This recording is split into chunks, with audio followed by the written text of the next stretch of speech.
funded. Play the game like it's nothing. I'm always thankful for something. Don't take for granted, stay humble. Now wake up!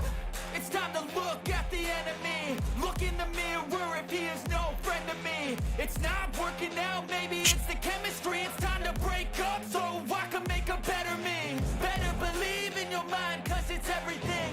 You can mold, shape, find almost anything. All it takes is some time and some clarity to find your identity. It's mind over everything.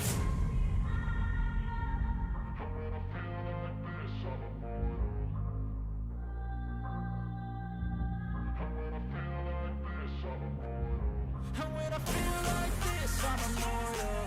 When I feel like this, I'm immortal. When I feel like this, I'm immortal.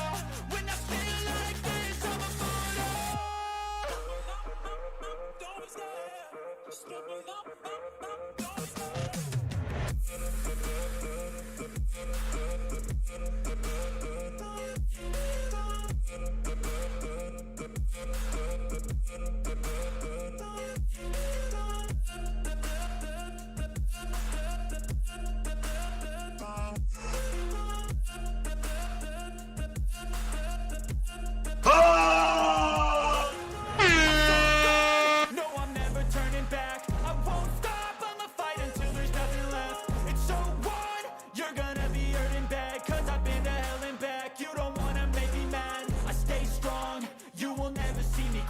And if you get in my way, you gonna feel the wrath.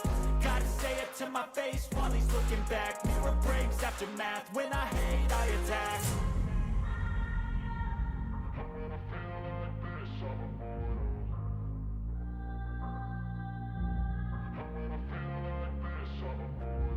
And when I feel like this, I'm immortal. When I feel like this, I'm immortal. When I feel like this, I'm immortal. When I feel like this, I'm immortal.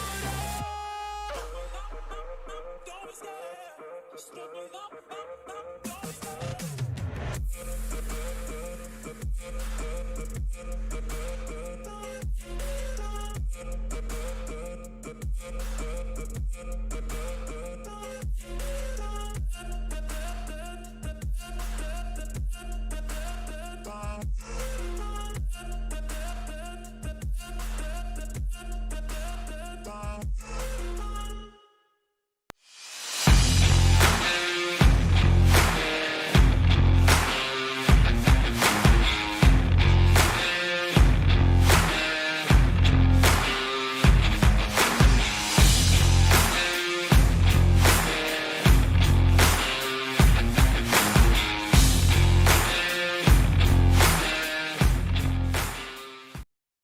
Yo, what's up, grinders? Hope everybody's have a great weekend. We're back at the Gaming Grindhouse. It's Monday night. How's everybody doing out there? Let me lower this thing. Sorry for those audio issues. I don't know what was going on. Glitches in the system. How's everybody doing? Oh my goodness. Hope everybody in the U.S. so celebrated Thanksgiving. Had a great Thanksgiving weekend. Got some shopping done.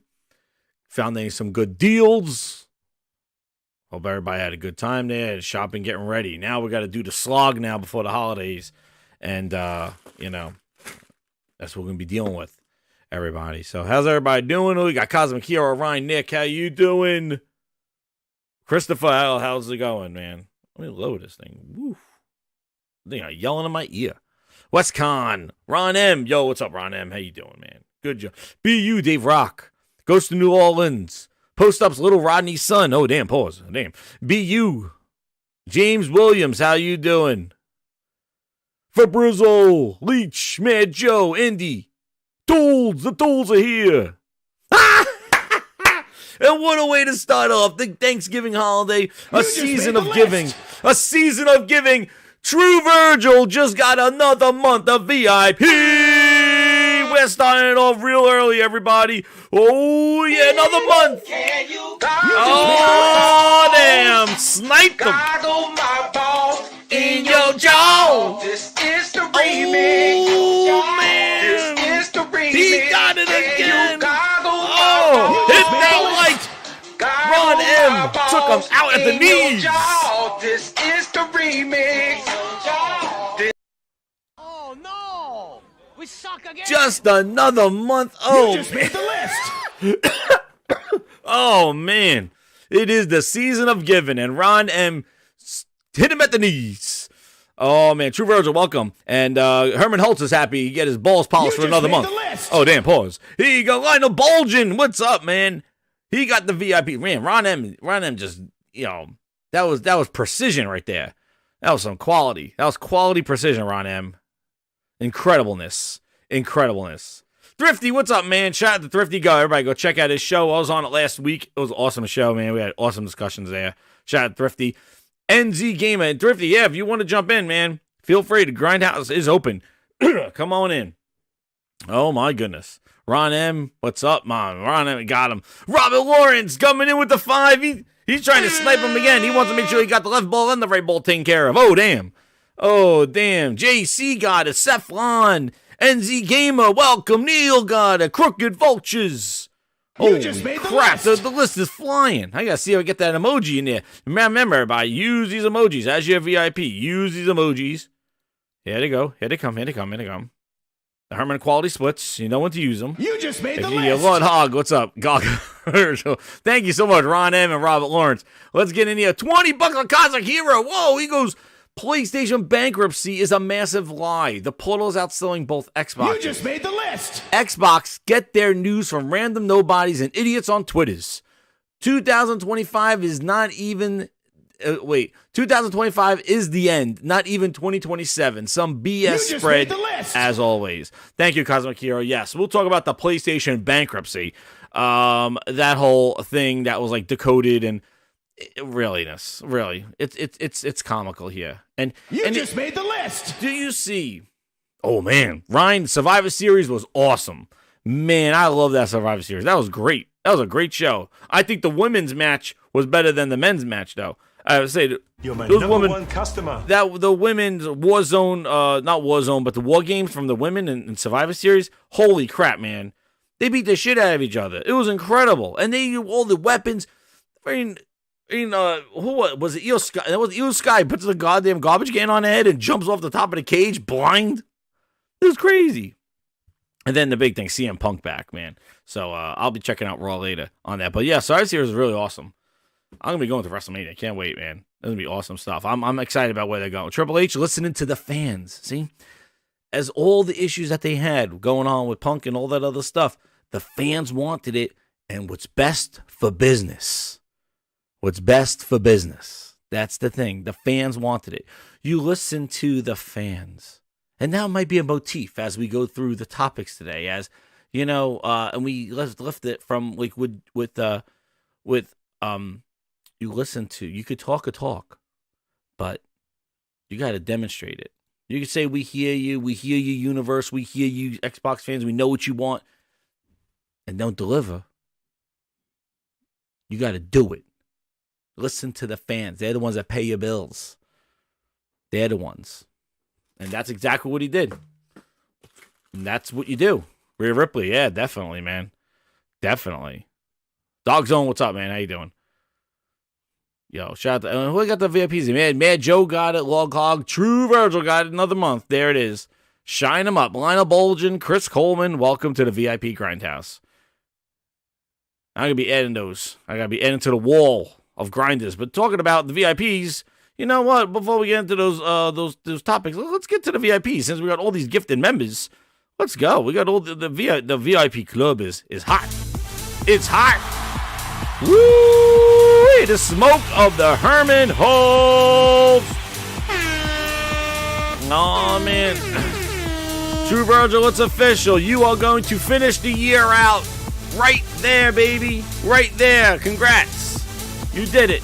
You accomplished something. Maybe next year, you'll feel the quality. You'll know what you're looking for.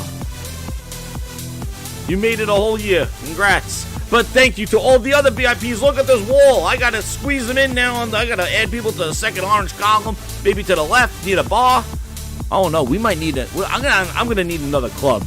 We're gonna have to have another club, like a second level to this club for next year. We're gonna have another. What's up, Socrates? How you doing, man? We're gonna need another one. We're gonna need another club. I think we need a 2-level club. What's up, Taran? How you doing, man? But thank you again to all the grinders. VIPs and in the chat, thank you again. The gift that keeps on giving, dude. And you can thank Ron M, man. Ron M hit him with precision. Precision. That was incredible. Ron M knew it. He got him. Thank you again, VIP grinders. I'm going to try to do some more stuff here. Let me get the top video out of the way. I need rolling pages. That's right. I need rolling pages. They want that quality. Infamous wants that quality. Oh, there'll be plenty of that quality clown. Definitely. But, I don't know, man. We're going to have to, second levels. We're going to have to do another level to the VIP Grindhouse. They're dancing. There's too much going on. The quality nuts. Wall of grinders. That's right, baby. That's right, Josh. So anyway, anybody in the chat got good deals or anything like that you found? There wasn't a lot, to be honest. I saw a lot of videos of empty, even myself. Like, I went around on Black Friday just to check out the stores. Like, it was kind of dull, man.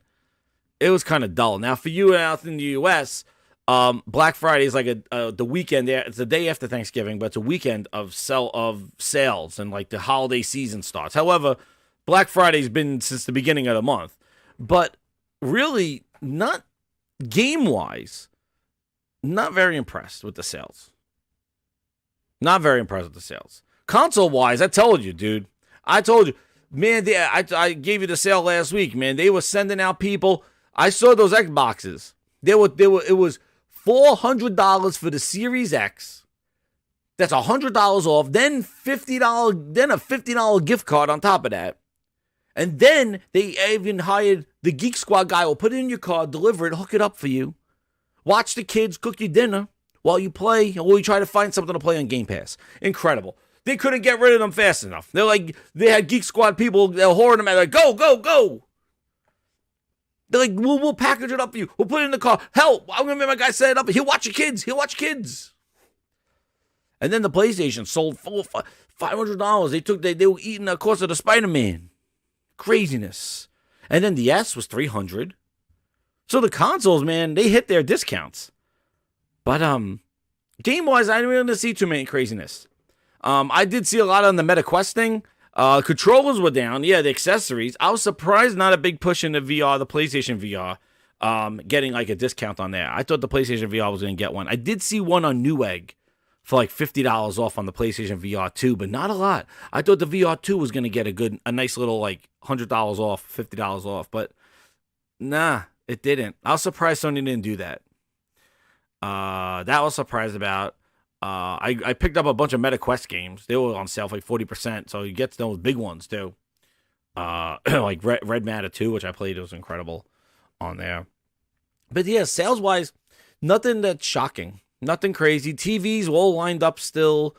Nothing crazy, everybody. Not a lot of huge sales. Not must-buys and anything like that. And I would just say, hold off on any sales and stuff that they're going to come around again. So just be careful. Here's a tip from the Grindhouse. Everything's going to go up tomorrow. Thinking like you missed the deal. Shame on me. You're going to feel bad. This rest of this week, the prices are going to go up.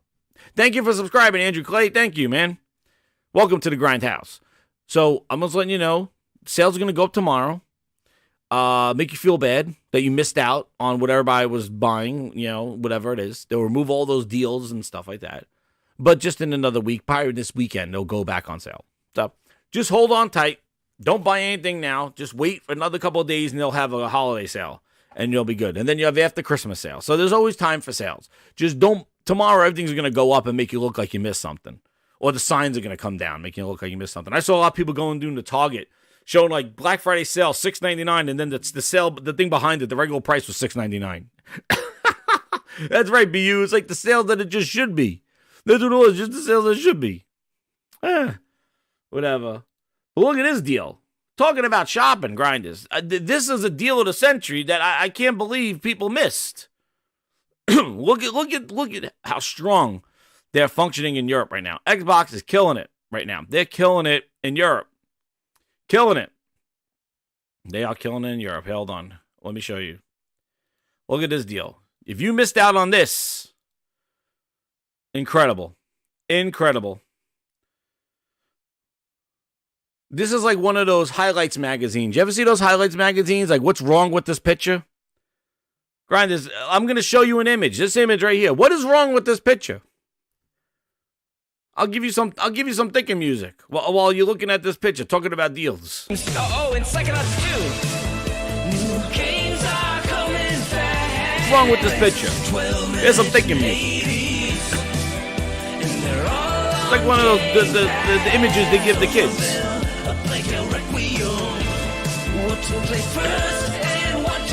What a deal. What's wrong with this picture? Yes, that's not a glory hole. That is the Series S. That is Booster. That is Booster. Grinder, look at this package. What a package. And at $300. Or whatever those are. Here is your coffee order. 2 creams, 1 sugar. So now we look at this image. Let's analyze it. Let's use our digital foundry, the Grinds Foundry, here. And, all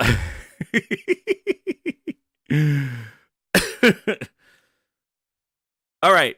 Time's up. I'll tell you what's wrong with this picture. All right. Class, I'll tell you what's wrong with the picture. Who got it? I saw somebody got it there first. Brian East got it right there. He goes, a Series S and a physical disc. What a bundle. What a package. Booty. Oh no!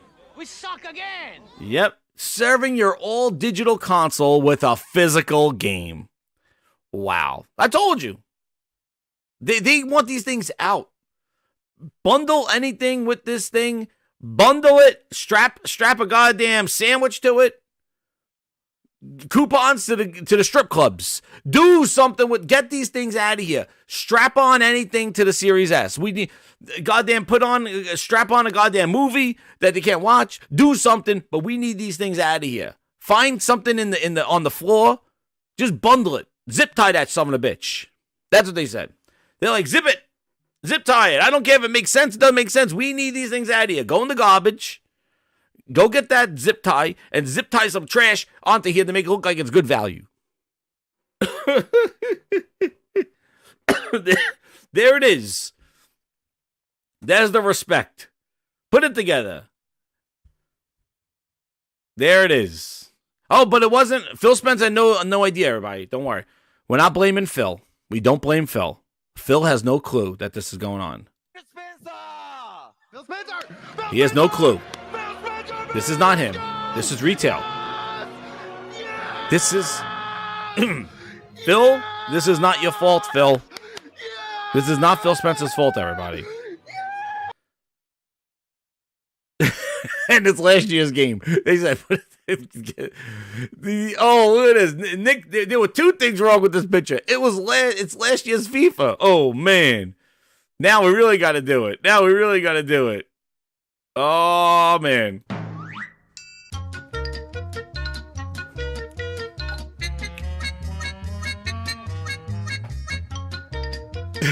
It's last year. I said, Made the list. Wrap it up. Welcome, Cosmic, to the VIP Grindhouse. Wrap it up.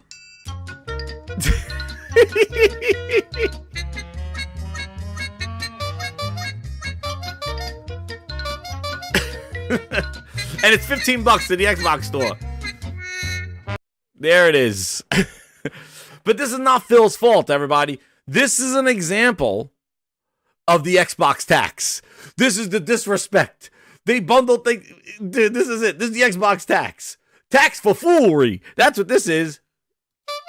You know, it's Spider-Man bundle. Well, you can't play it, but it's a physical disc. You can't play it on the digital one. But anyway, there's Xbox. Look at this. They have beautiful. Look at this. It's beautiful. We got last year's game. And look, it's hilarious. It says the Xbox One. Dude, these are like, look, there's a third thing wrong, dude. It's not even optimized for Series X and S. Where's the tramp stamp?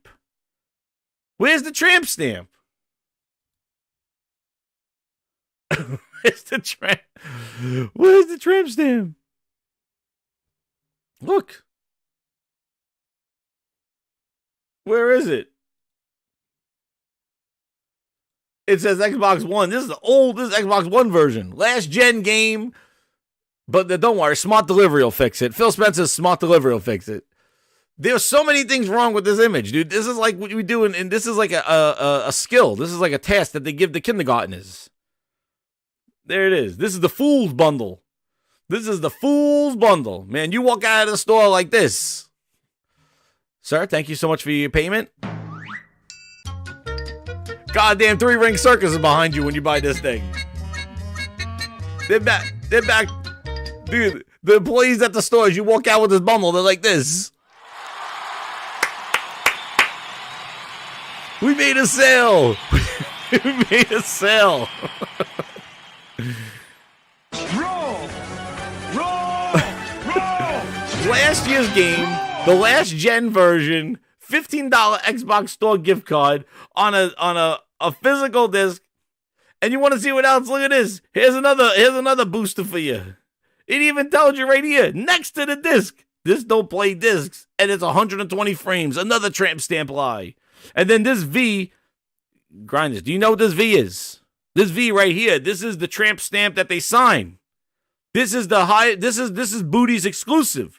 This is the Velocity Architecture tramp stamp. That's what that is. That's the Velocity Architecture tramp stamp. Can't wait. Look at this one. What does this say? This one has a sticker on it. It says FIFA FC 24. What the hell's going on? Did you get 2 games in this one? So wait, is this one you get 2? Anyway. That's our lesson for today in foolery and comedy there. This is the sales that this is the sales that you didn't want. Oh, goodness gracious. What comedy in that one. That must be the Xbox tax. You know what? While we're on the clownery, why not? Might as well, right? Just going past the circus. You know, Christopher Dring talked about today that ReedPop is investigating the potential sale of GameIndustry.biz, Eurogamer, Rock Paper Shotgun, VG247, Dicebreaker. They also hold shares in Outside Xbox and Digital Foundries. We're looking to sell. It didn't take too long, almost 15 minutes, for a clown to come out of the circus. Warhammer Dave, why not? All his good buddies. Satya, he's taking Satya like he breaks. That's the only way we could win. Buy it. And this thing is acquire them. That's the way we could transform the narratives about Xbox and destroy the Xbox tax. I don't know. My stream looks good. I don't know what's happening. Let me see. Is anything happening on my end here? Nah, everything looks good here. I don't know.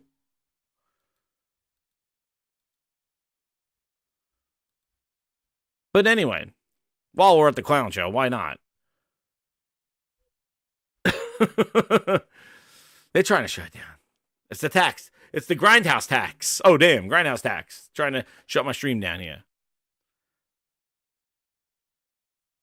So as soon as they see somebody wants to be acquired, the next words are... Spencer! Phil Spencer! Phil Spencer! Phil Spencer, baby! Let's go! Yes! Yes! Yes! Yes! Those are the next words. Those are the next words that come out of their mouth. As soon as somebody wants to get bought, Phil Spencer's coming around to buy him. Buy him, Phil. Ridiculous. I love that is it a joke? No, it's not. He tagged all his buddies. You know, Satya, because Satya's going to listen to Warhammer says we should. Sir, Warhammer Dave says Nintendo should. No, Xbox. He should buy we should buy Christopher Dring and Friends so we could control the media and make them favorable to us. Because guess what, guys? There's not enough Xbox podcasts and websites out there. We got Windows Central, diehard fans, please join. That's what they have in that pop-up. We got Xbox The Ocho, Xbox Era, Xbox Generation. Oh, well, who's tax today? Are they tax-free? Are those guys tax-free? Like, what's going on with that? What's wrong? What's up with that media? Major Nelson tax? If you ask me, Xbox has more propaganda in the media than PlayStation does. We got so many dedicated. You got Xbox. You got people like Dustin Laguerre with hundreds of thousands of subscribers who works for IGN, saying on his show he is an Xbox fanboy. He said it himself. Ryan McCaffrey. He's an Xbox fan. Works at IGN. They had come out. There's no under the covers. There's no secrets. They go, no, I like Xbox. I'm an Xbox fan. I'm doing Xbox. Paris. From where does he go? From freaking the other website. Xbox The Ocho, what the hell they're doing. Hosted the Xbox Showcase. And then proceeds to say, what, he's neutral? These are key people. These are media folk that are Xbox fans. And there's nothing wrong with that. There's nothing wrong with that. But the tax, that what? We'll find out more about it. But it's just what happens when they say something. Because what happened is that the Xbox tax came too close to home for their real jobs. And now they went after them in the Xbox Civil War. But don't you think the media has enough folk that just, that's it? Or these dudes that say, I play on everything, but meanwhile, they're Xbox fans. Because in order to enjoy games, you can't just have an Xbox. You got to have everything else because Xbox ain't delivering. See, that's the issue. The issue is that Xbox is not taking care of their own. So because of that, you have to be playing on everything. You have to be perceived as a neutral. You got to be, I play on everything. You're an Xbox fan. How do you know? Because in order to enjoy gaming, you got to be everywhere because Xbox doesn't get half the stuff that the other platforms get. Or the stuff that people talk about. The things that people want to play are not on Xbox only. See, that's the difference between the 360 generation. The 360 generation, Xbox was delivering, giving you everything you could want. They gave you Kinect if you wanted motion. They gave you arcades if you wanted classic games. They gave you indies in Xbox Arcade. They gave you the blockbusters and Gears and Halo. The best racer that they had, Forza. You didn't want the other console. You didn't need it. You didn't need to go play a PlayStation in the 360 era. You didn't need it. Because 360 hit on all fronts. Exactly. Rock bands. Yeah, it got all the music. You got DLC first on Call of Duty. Every which way you looked, Xbox took care of you. They hit every facet. And Sony had to fight back. Sony had the bad internet. Boom. What do you think that did to Xbox Live? That's exactly what happened. Xbox hit all fronts. Now, PlayStation and Nintendo are doing it. And I don't think Nintendo's hitting it all fronts, but Sony's doing it. But Xbox, you got to play everywhere. I never saw a generation where all diehard Xbox fans were buying PlayStations. That never really happened. You chose a side. And then later on, you got the other console. But I never seen everybody buy all the consoles day one. You had to buy a PlayStation because there was no launch games for an Xbox. The Series X, Series S, Boosters and Friends didn't have launch games. They didn't have any games. They go play Master Chief Collection at launch. Who? Meanwhile, Sony had a litany of exclusive games that only play. Demon Souls, Miles Morales.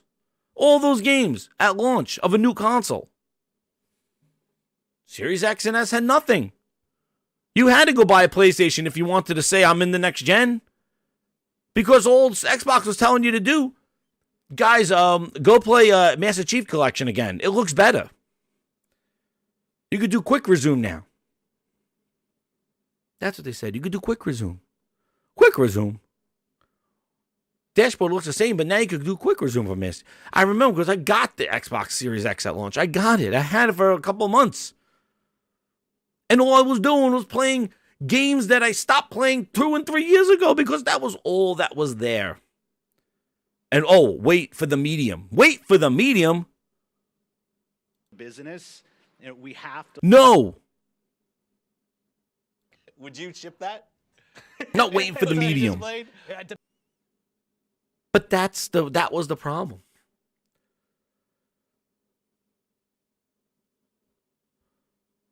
But anyway, on that rant, it's just silliness.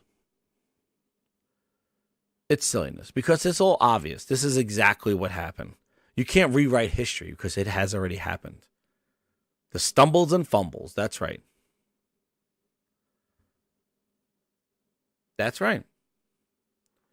But the 360, that's the thing. The same reason why PC dudes, it's hard to get them to play a console. Because PC has everything that they want. They could play those games later on. They get Steam games. They got Epic Store. They get crazy deals. PC takes care of you. Because everything is there. Emulators, old games, new games. You could do whatever you want on PC. That's why it's hard to pull those people from there and say, come play on console. They're like, wait, I got all this freedom in the world. The PC takes care of me. It's fine. Nintendo. We love our Nintendo games. What do you think Nintendo keeps doing? Here's Mario RPG. Here's Mario Wonder. It keeps feeding the beast. Feeding the machine. Feeding the machine. Oh, you like Peach? You like Peach? Here's a Peach game. Feeding the machine. Splatoon more. Luigi, you like Luigi? Oh, you like Donkey Kong? Here you go. Feeding the machine because that's what their fans want. Those Nintendo fans are eating good. That's it. They're taking care of them. You don't want anything else because Nintendo got you hooked. They know exactly what you want and they're giving you what you need.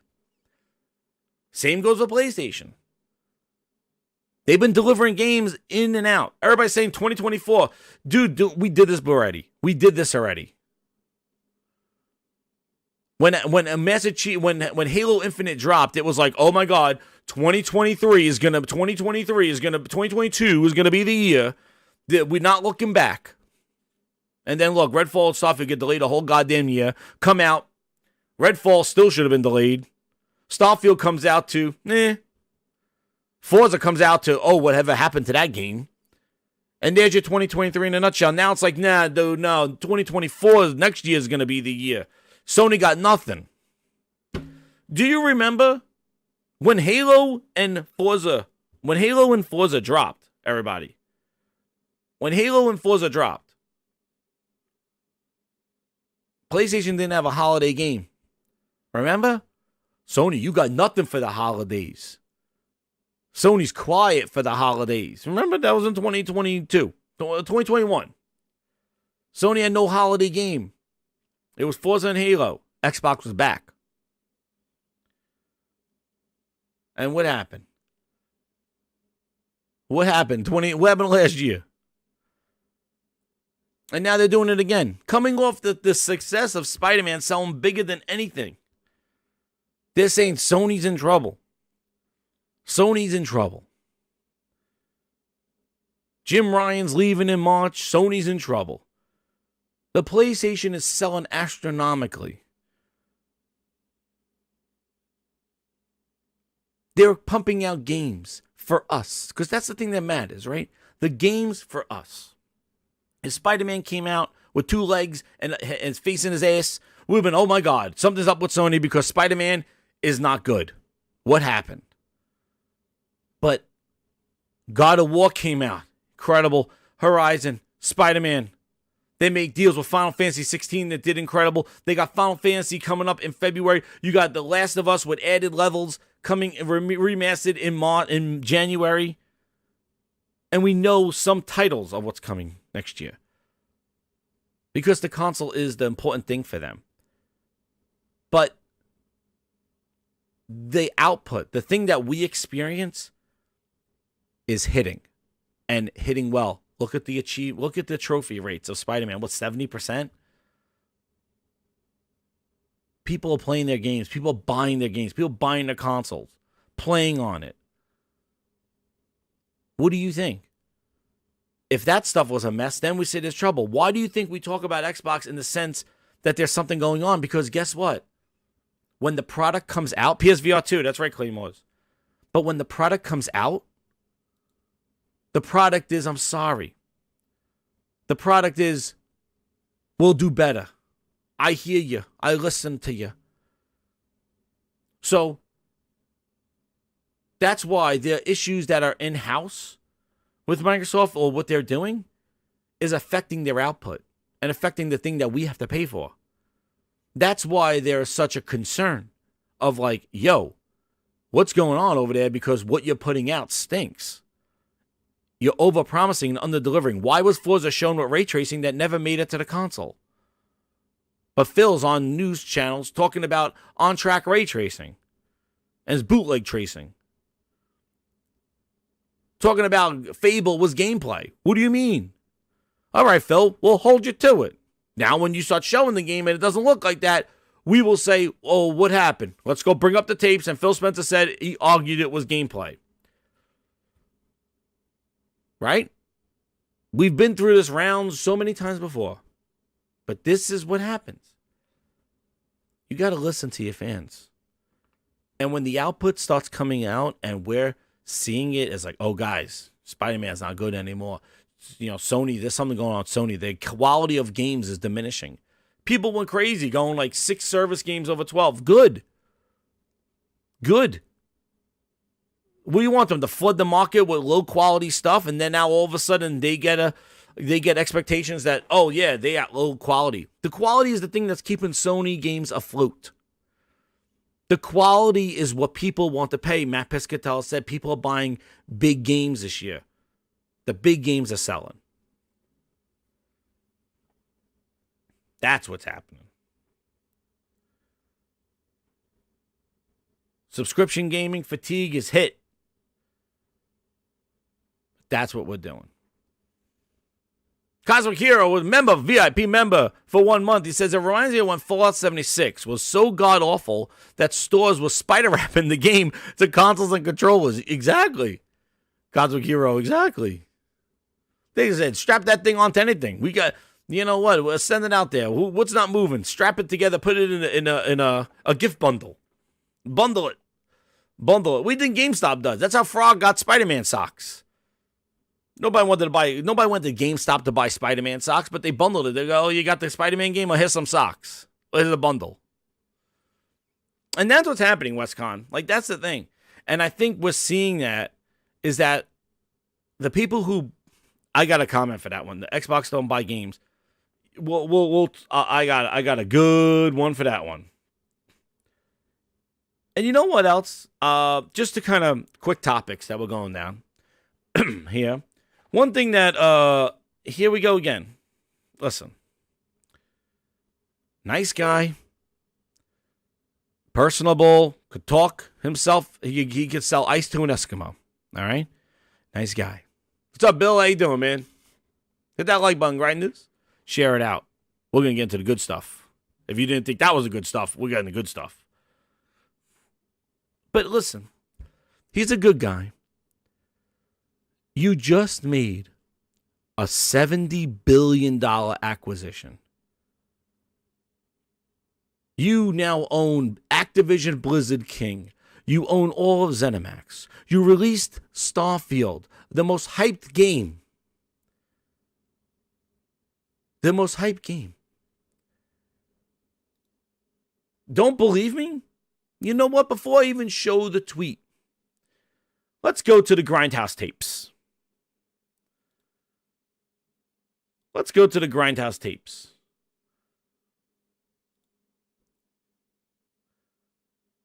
And let's see, what's not going to play? Exciting news this week. Let's go to the tapes. Our good friend Major Nelson, who got some heat this weekend too. I'll tell you why. Well, let's listen. Starfield. This is about Starfield. About how our medium of gaming continues to evolve and their role in that. And to me, that's why the partnership was just so natural, because you find teams out there that are always pushing themselves and their own capability. And I fundamentally believe that the more closely we work with teams like that, the better we are as a platform. Which was a nice segue to my next question, because since I'm controlling everything here. Starfield, what's up? I think it's getting really good hype for a game no one's seen. Okay. All right, there we go. I asked the question. People. And when was this? 3 years ago. 3 years ago. What was that again, Todd? That the better we are as a Look at the chuckle that everybody has. platform. Which was a nice segue to my next question, because since I'm controlling 3 years everything ago. here. Starfield, what's up? I think it's getting really good hype for a game no one's seen. Okay. All right, there we go. I asked the Phil question. Spencer almost fell out of his chair laughing. People. That should be something to laugh at. Whose fault is it that we haven't seen it? Us? They seem pretty happy about that 3 years ago. Getting good hype for a game that nobody saw. And how much more were they going to see in the next 3 years, everybody? How much more were they going to see? Todd Howard walking in the lunchroom? Screen in the background? Game was overhyped to the level. That's why I say, when they keep saying wait till next year, there's nothing at the level of hype that Starfield was. You could wipe it now and say, well, Starfield, it didn't do what it needed to do. It did well, but we need to do more. Dude, Starfield's hype was astronomical. There's nothing right now in the Xbox lineup that has the hype that Starfield had coming into this. But that's right. What's up, Thrash? Yeah, laughing at gamers. They're laughing. Oh, they're hyped about something they haven't seen. Ha ha ha ha. Phil Spencer almost fell out of the chair. Starfield, what's up? I think it's getting really good hype for a game no one's seen. Look. Okay. Oh, All right, there we man. go. Now remember that face, everybody. Remember this laugh. Because Phil Spencer had something to tell everybody on Thanksgiving. You know, Phil Spencer had to say something. He had to say something. And it's nice. The first sentence, he's grateful for the family, the friends, the team, the gaming community. You make it meaningful and fun. Now let's look at the next line. Through ups and downs, I will never forget how grateful I am for the opportunity and support that makes all this possible.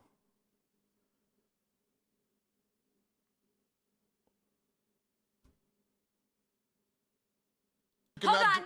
Okay. Holy Spirit, activate. Oh, no. Holy Spirit, activate. Holy Spirit, activate. Activate. Through the Activate. ups and downs.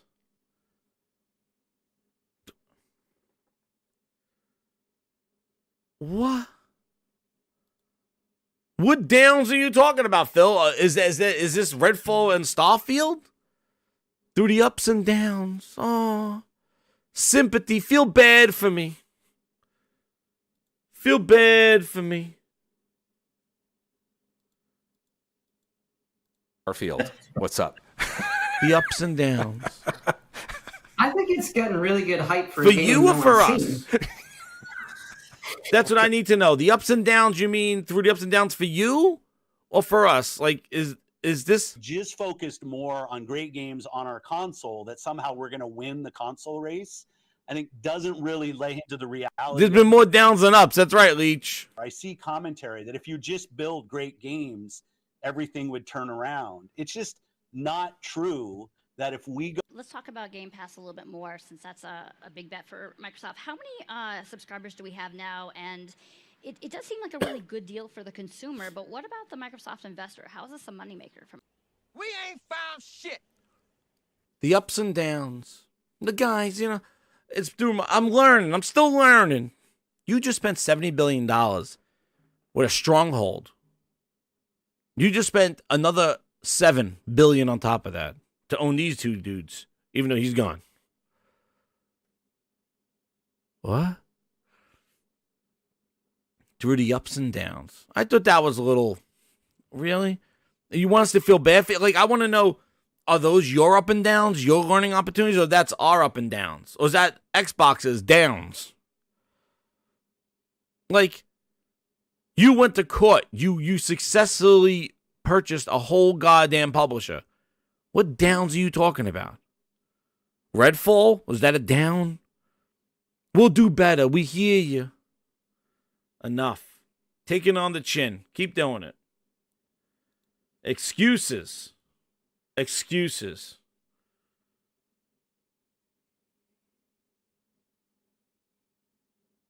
The ups and downs.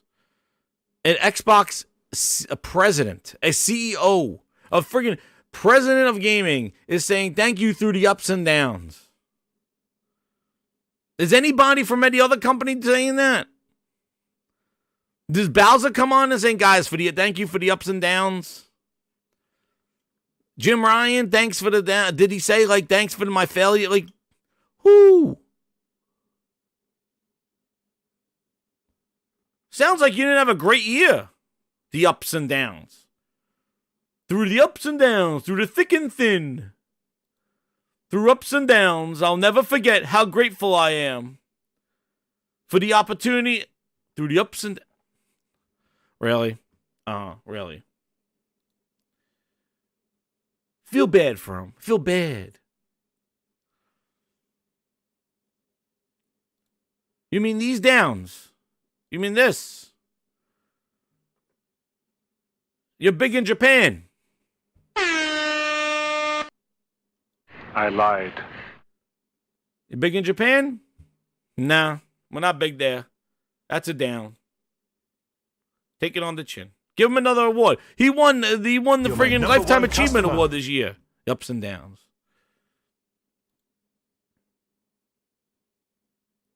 Is this a down, Phil?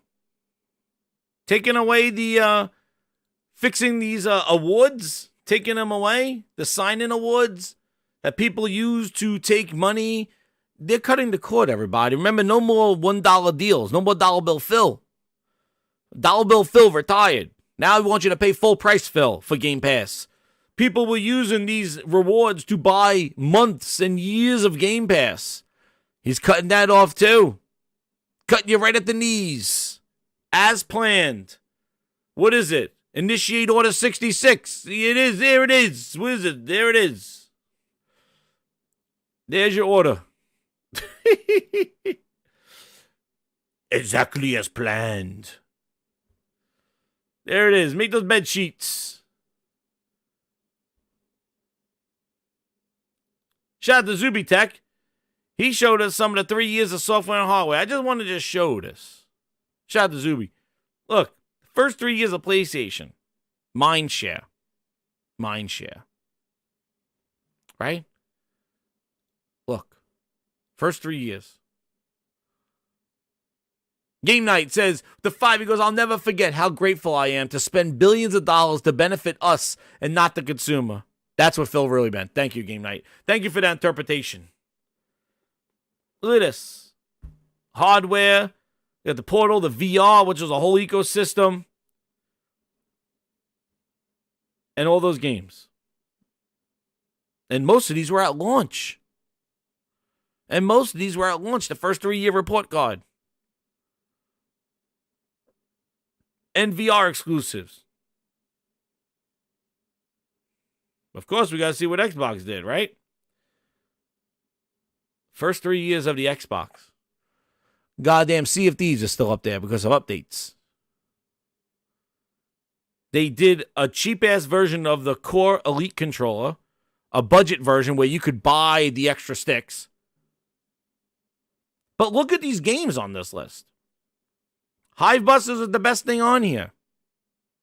Hive Busters, it was DLC for Gears 5. Gears Tactics, which was a PC first game that they ported to the Series X a year later. Same thing with Flight Simulator.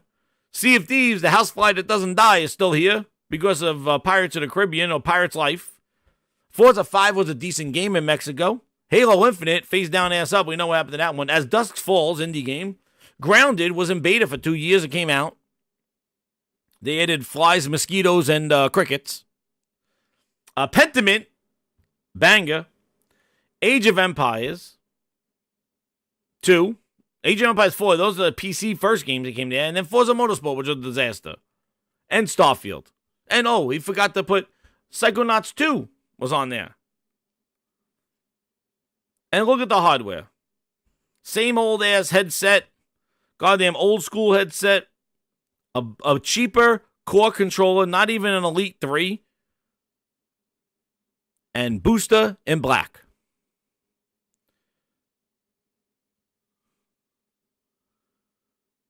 And there you go. And look at these. You got the Spider-Man, you got Playroom, you got Sackboy, Demon Souls, All-Stars Racing. What else? Oh, the Neos. I didn't play those.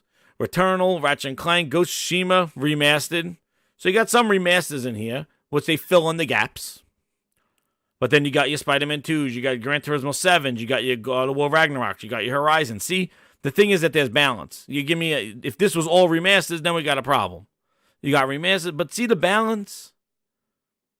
You got your sequels, big IP, new IP in Returnal, new IP in Ghost of Tsushima.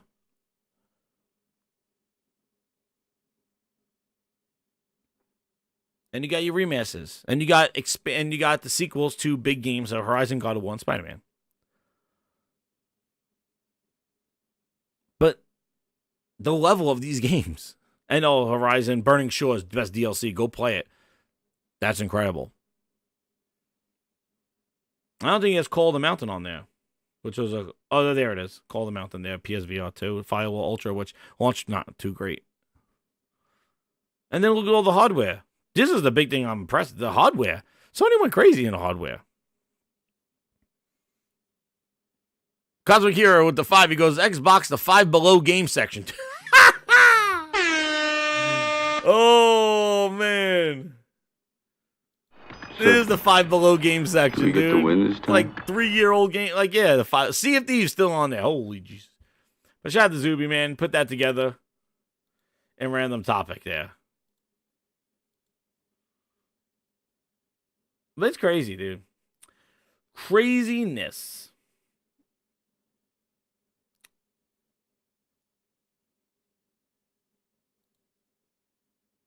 And then the big things came out. Well, we're going to do that. I'll do that in a bit. Let's do this PlayStation bankruptcy thing because that thing came out. And I want to speak more about the lawsuit that's happened on PlayStation. Grindhouse law needs to be in session. We need to get some law and order in here.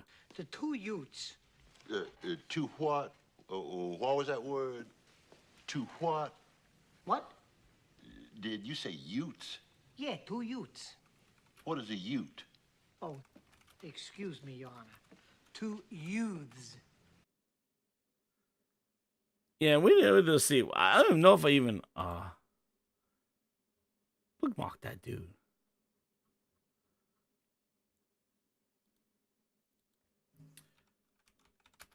I'm looking for it here.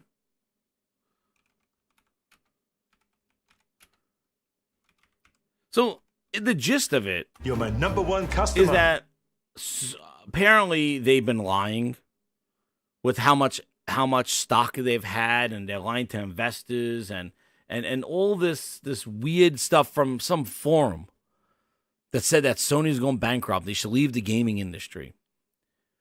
Weird, like what?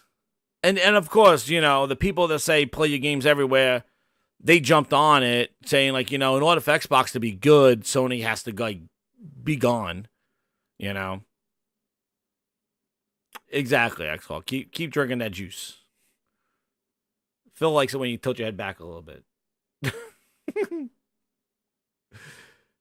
So, saying that Sony is really flying shooting blanks. Let me see where this rumor started. I see a rumor, and then I'll do the sales here. The issue is, though, and again, I am not no business dude.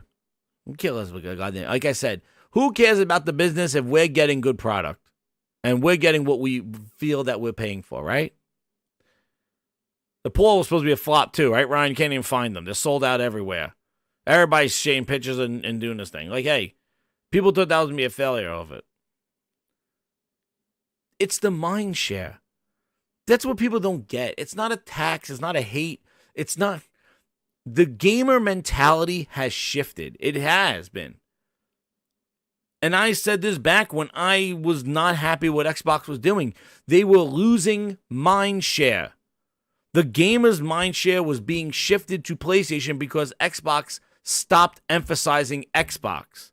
And they were talking about everything else except what the Xbox needs. And the mind share has shifted. So when Sony does something like a Portal, like a VR, there's more gravitation to it because the gamer's mind share has shifted. Xbox has technically become more irrelevant as the years come on. You could see it in the sales. You could see it in the console sales. You could see it even in the discussion. It has become the only way. Think about it. If they did not buy Bethesda and Activision, what would we be talking about Xbox? What would there be a topic about? There would be no Starfield, no, none of it. We would add Pentiment, Forza, and Halo. That's what you would have had. Pentiment, Forza, and Halo.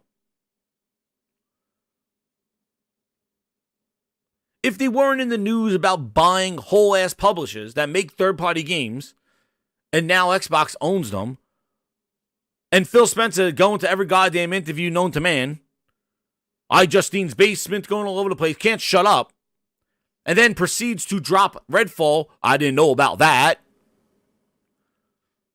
Oops. Take it on the chin right here. And then Starfield, not 30 frames. Like, what are you doing? The mind share shifted. So things like the Portal will be big because the gamer has moved away from Xbox and the gamers play on different devices now because Xbox ain't a thing anymore to a lot of people. That's why you don't see a lot of games being sold on Xbox. You don't see a lot of people engaged in Xbox. There are a few left that hold the line.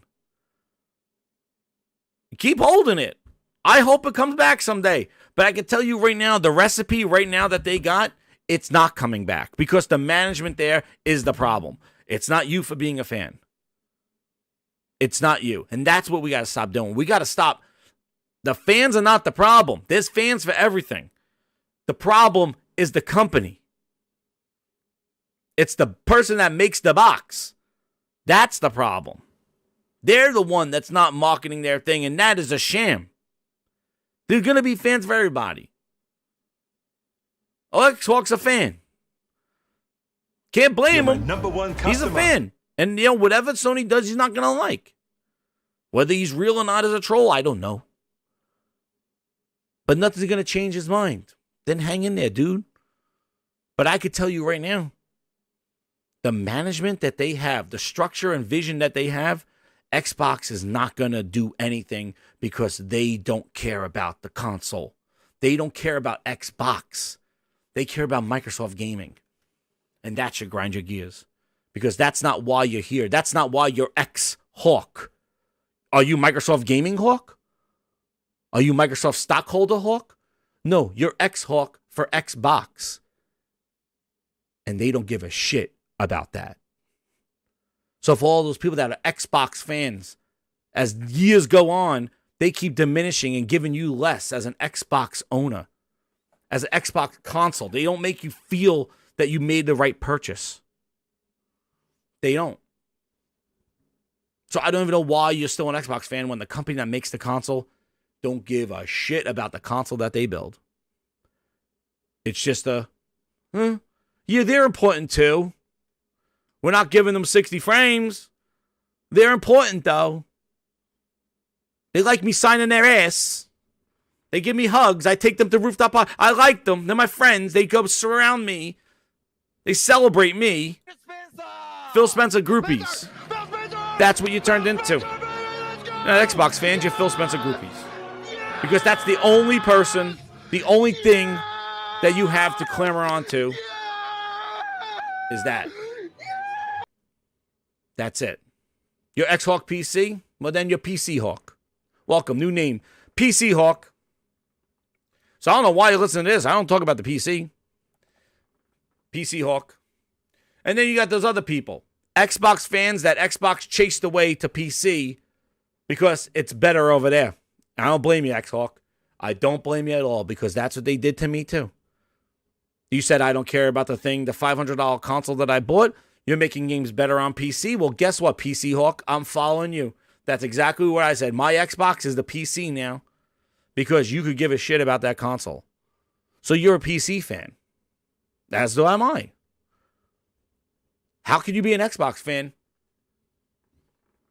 Because Xbox is gone. You're PC. There you go. He's on PC and get the best of both versions. Enjoy. Then you don't care what happens to Xbox and PlayStation. So what does it matter what happens to PlayStation? What does it matter, X-Hawk? PC Hawk? I don't call you PC Hawk. Because I don't understand on you on console podcast talking about consoles when you're on PC. You're neutral, see? He had to be on PC because Xbox wasn't taking care of the X in the Hawk. That's why. Xbox wasn't taking care of the X Hawk. So he turned into PC Hawk. And now he says he's neutral. I play everywhere. Exactly. That's exactly what I said. You need to be a PC Hawk in order to game if you're an Xbox fan. Because if you just had an Xbox, you'll be a sad X-Hawk. You are PC Hawk. Enjoy PC. You're right. It's great. You are PC Hawk. It's great. But you had to be that. Did you choose to be that? I love to interview. Did you choose to go to PC? Probably not. L-Hawk. No, but the games are better there. And Microsoft made it a better... Listen.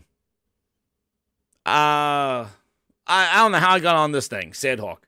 PC Hawk. You got him. Yeah, I'm on PC. I play my Xbox game on PC. You're right. That's the best place to play Xbox games. PlayStation games, I'm not waiting. I'm not waiting for a PlayStation port. No. And then worry about if it works on my rig. No. I'm not doing that. I'm playing those games first because those games are must plays. Those games get you excited to play. Must plays. I'm not waiting 2 years, a year, 6 months, whatever. I'm not waiting. I'm not crossing my fingers that Sony has a showcase to announce it for PC. I'm not doing that. I'm playing those games first because I want to play them and experience them. Plus, I like to play on a projector as well, not huddled up on a small screen. I like to sit back and relax. But anyway, back to the bankruptcy rumors. So apparently, this is what they said. So you should not be excited about Sony going bankrupt if you want to enjoy their games on PC. So you better, we'll call you Sony Hawk. Warhawk. Recently, things have not been going well for Sony PlayStation. I don't know who said this. There's been some not very positive news about the game services. Okay. Going from 12 games to 6 games, delaying 6 of them. That's not good news for game services. Okay. But game services overall have been canceling themselves all year round. All right.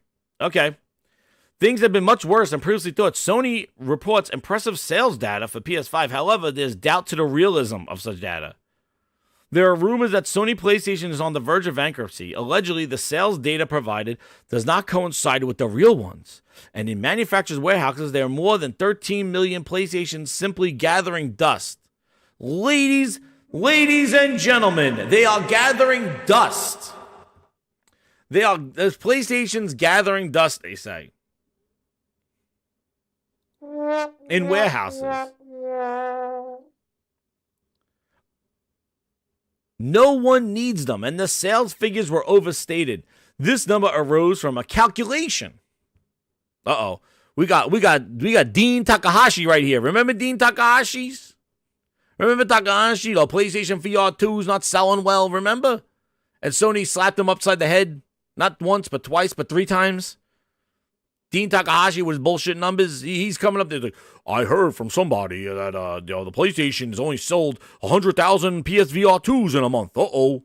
Let me do an article. And then Sony smacked him upside the head. So somebody took out a calculator and said that the total inventory volume is 2 trillion yen. Gaming business accounts for 960 billion yen, 960. If we divide this about the unit price of the PS5, and turns out that the console reserves are 13 million.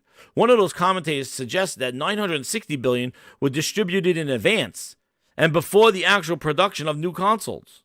So, wait, they were distributed in advance. So that means that they're sitting in stores right now, collecting dust?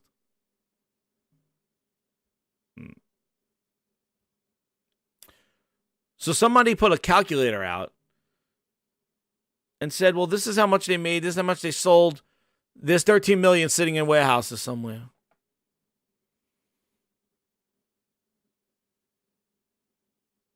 Where's the lamb sauce? Raw! Raw! Raw!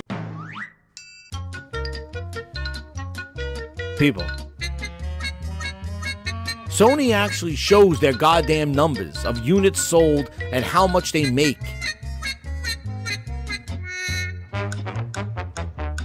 They actually do that. They showed the breakdowns. How many subscribers they have, how much stuff is sold, how much is moved, with actual percentages of that growth. We sold 100,000 and we sold 200,000. Okay, that's a percentage of this. You want to talk numbers and underreporting numbers and what are the real numbers? Go to Team Green. They have the same statement. Our numbers were down because of lack of third-party and first-party games. Our numbers went up because of first-party. You didn't even release a first-party game. What the hell are you talking about? The same slide every time.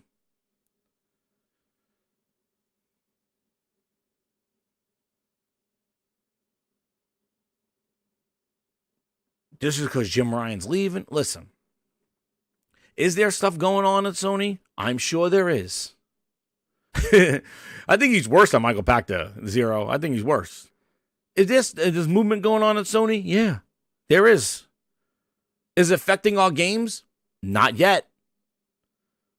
If it does, then we could talk more about it. But until it affects us, until that shit rolls downhill to us, and we get a Redfall moment, taking it on the chin, we don't make great games anymore, it's not going to do anything. What's up, Ghost of New Orleans? How you doing, man? He says if they had 13 million in the warehouse, why couldn't you find one in stores? They're collecting dust. They got to move the dust out of the way to see the PlayStations. I don't know. I don't know what world these people live in. I don't know. Some dude took a calculator and did some bullshit with it. Goddamn math class. And they went around the internet that they're bankrupt. Guys. And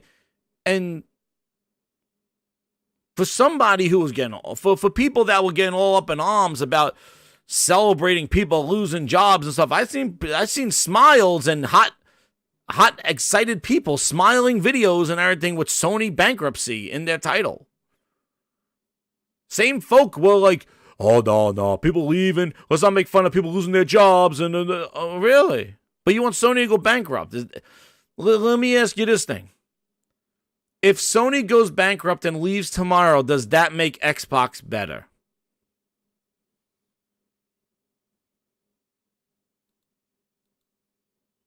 Does that make Redfall a Game of the Year contender? Does that make Starfield the Game of the Year that it deserves? Quote. Does that fix Halo Infinite? Does that make Fable come out sooner? Sony goes bankrupt. Is Xbox better? Does it fix the missing content? Does it fix the oh no, we suck. Does it? No, it doesn't. At all. And again, I say it here, in the search for W's, all they get are L's because they're looking at the wrong things to celebrate. You want great games. Celebrate them. Buy them. Ask Phil for better.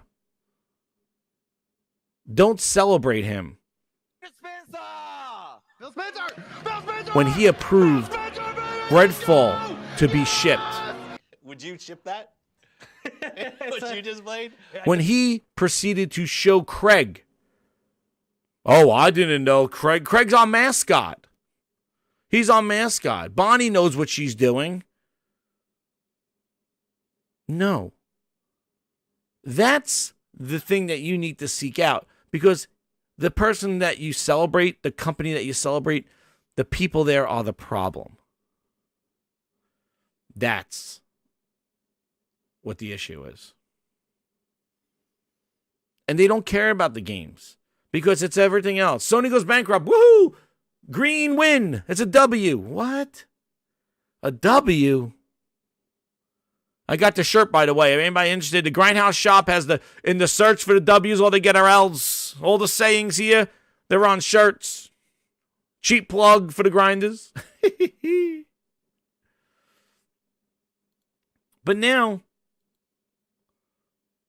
not only do we have the bankruptcy talk, but then there was this lawsuit. Oh, man, that was another one in the search for W's.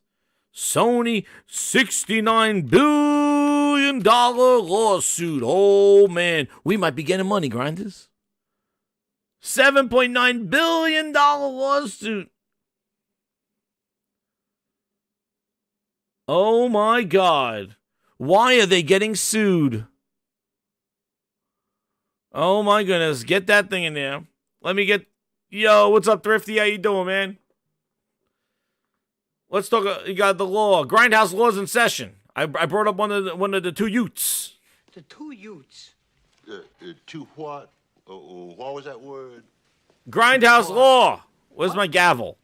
Did you say Utes? Yeah, two Where's my Utes. gavel? What is a Ute? Oh, excuse me, Your Honor. Two youths. Order. Somebody's getting sued. Another W. Another W. Somebody getting sued. Let's see why they're getting sued and why we might get money out of it. Let's see. Ooh. Sony was sued. And guys, guess what? Sony was sued last year. This was last year's news. Just popped up all of a sudden. What are we doing here? It popped up all of a sudden. Oh, they got sued last year. 9 million people in the UK who bought games on the PlayStation Store. That amounts to $7.9 billion. The claim echoes at something we've heard. Oh, there's the punchline. We're gonna skip over that one. This is the real thing. Sony gets a 30% cut. That's taking harm to customers because it's passed to developers. Sony took 30% more than the competitors. So Sony takes a 30% for store games in their store. We're suing them. Because that cost is... Huh?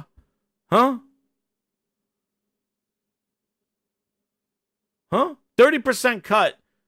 We're suing them because they're taking 30%.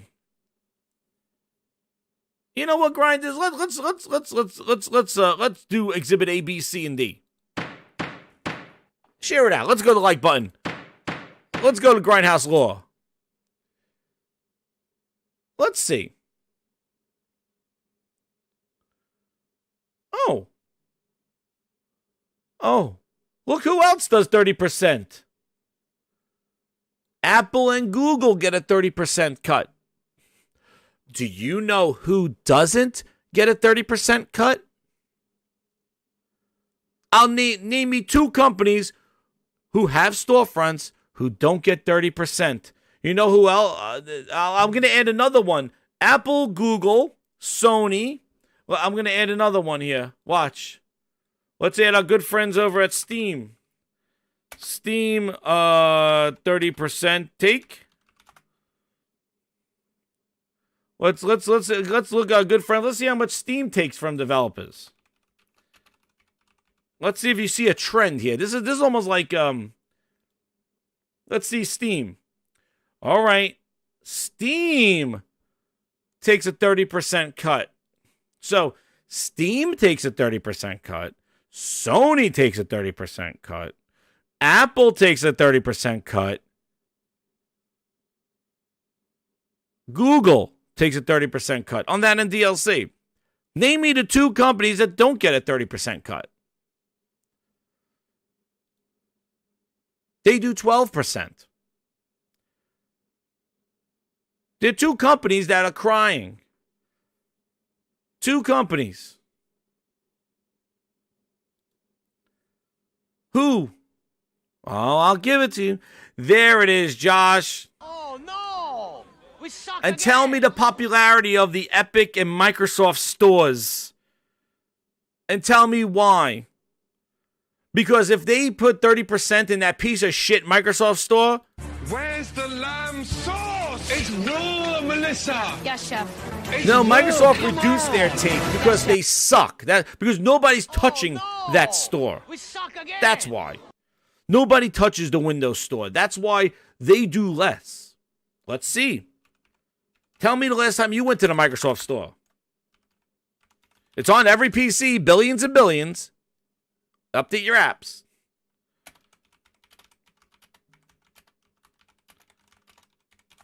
They use it as an incentive.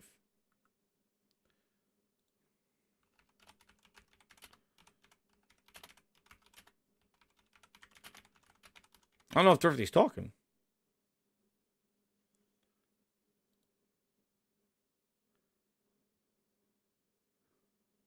And this is all that lawsuit that's been going on. And you see it right here.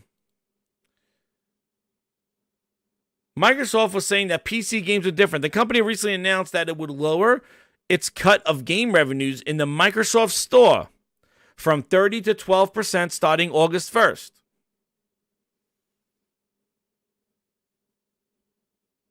That was in 2021. Tim Sweeney from Epic likes that. Tell me how much the Epic Store made. Giving away free games. Still haven't made money from the Epic Store. They reported that last month. Yeah, Thrifty, I can't hear. I don't think he's talking. Thrifty's not talking. So, guys, have you seen a big change? Have we seen Microsoft Store do incredible? Hell, do you even click on it? Do you even click on the Microsoft Store to see what's in it? You know what?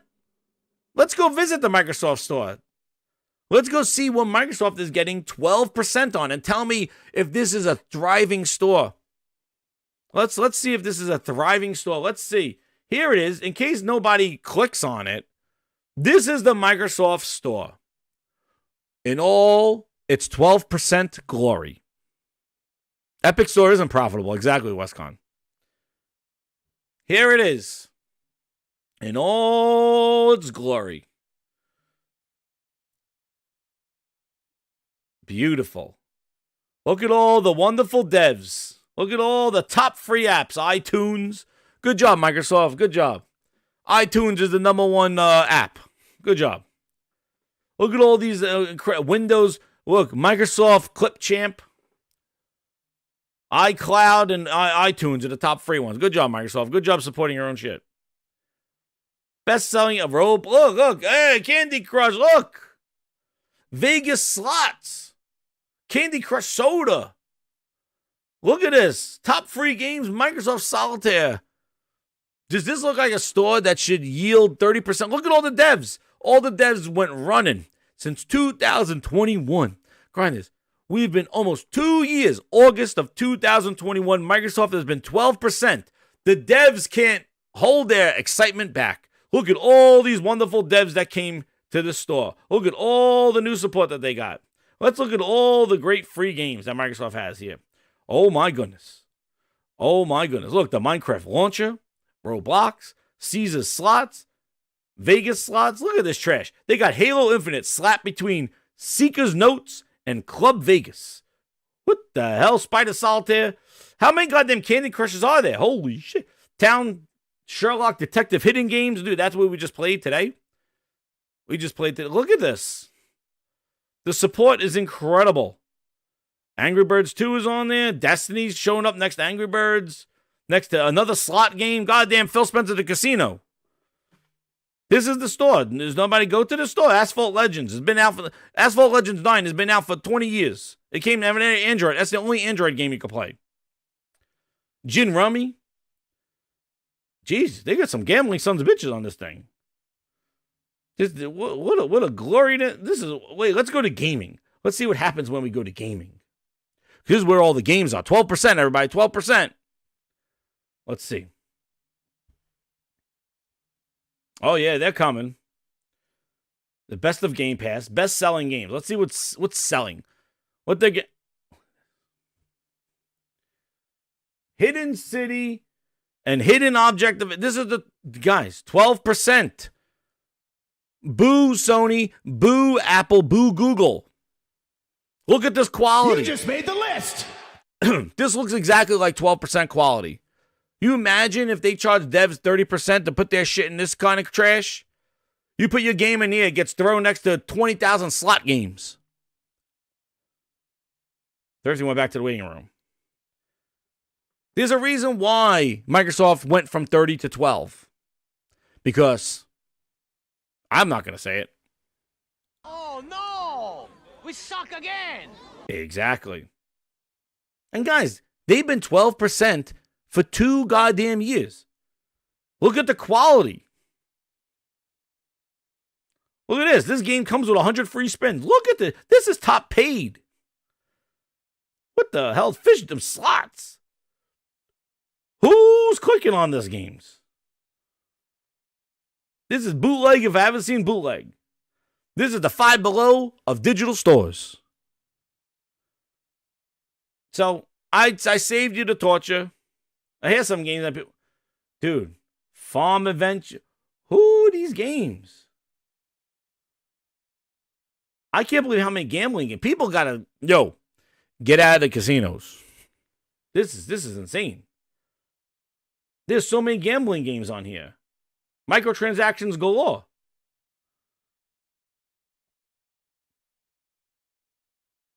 Oh my God. Look, and then they got like a Fallout like buried in here. Halo campaign. Oh, here's some real games all the way down here. After the billions of bumps. Yeah, they can't wait to come to the Windows Store. Buried. There you go. I saved you the torture. So you see why Microsoft went. There you go. Microsoft wants developers to bring Win32 games and Universal Windows Platform apps. Guys, that's UWP. They no longer support that anymore. So here you go. Here's the tweet of the century from what's his name? Lily Putin. Microsoft wants people to use the Universal Windows Platform. Grinders. How many times have we said this? UWP is dead. Here. They wanted all those people in the store for 12%. There you go. To use UWP. Microsoft depreciates UWP. They shut it down when? They shut it down a month later. They shut it down in October 2021 after they dropped it. Oh, God. Listen. I don't understand this idea. I don't know. Sony's getting sued because they're charging 30% like the other quality stores out there. All right? And if devs have a problem with it, then don't put your games in the PlayStation Store. Don't put your game on the Apple Store. Right, Dev? Call their bluff. You don't want to pay 30%? Then don't put your game on the Apple Store. Don't put your game on PlayStation. Go put it on that thing for 12%. See where it gets you. I don't understand the idea of this stuff. You know, you go into Louis Vuitton not looking for Kmart bags. All right? There's a quality that goes with something. If it's too much and getting passed on to us, then we will vote with our wallets and not pay. But for Microsoft charging 12%, their games are not any cheaper. Thrifty, they can't hear you. You know? Microsoft increased the prices of their games, $70. Their games are not cheaper even though they're doing 12%, so they're not passing that savings on to us. You know, Sony's charging $70 for games because they charge devs 30% in their store. Well, then what the hell is Microsoft doing? They're taking 12%, but they're still charging us $70 for games. So does that mean Microsoft, like, what happens there? Who's getting that money? Where's that savings? Am I thinking this wrong? Where's the savings? If you put a game in PlayStation Store, PlayStation charges the developer 30%. You put a game in the Microsoft Store, you get charged 12%. But the game's still $70 for us. Oh, where's the discount?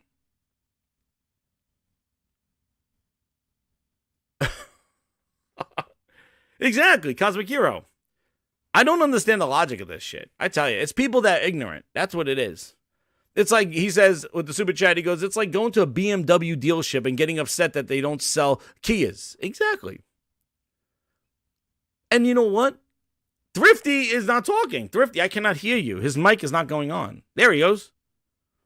Thrifty, oh, wait a second. I can't hear him. Hold on, Thrifty.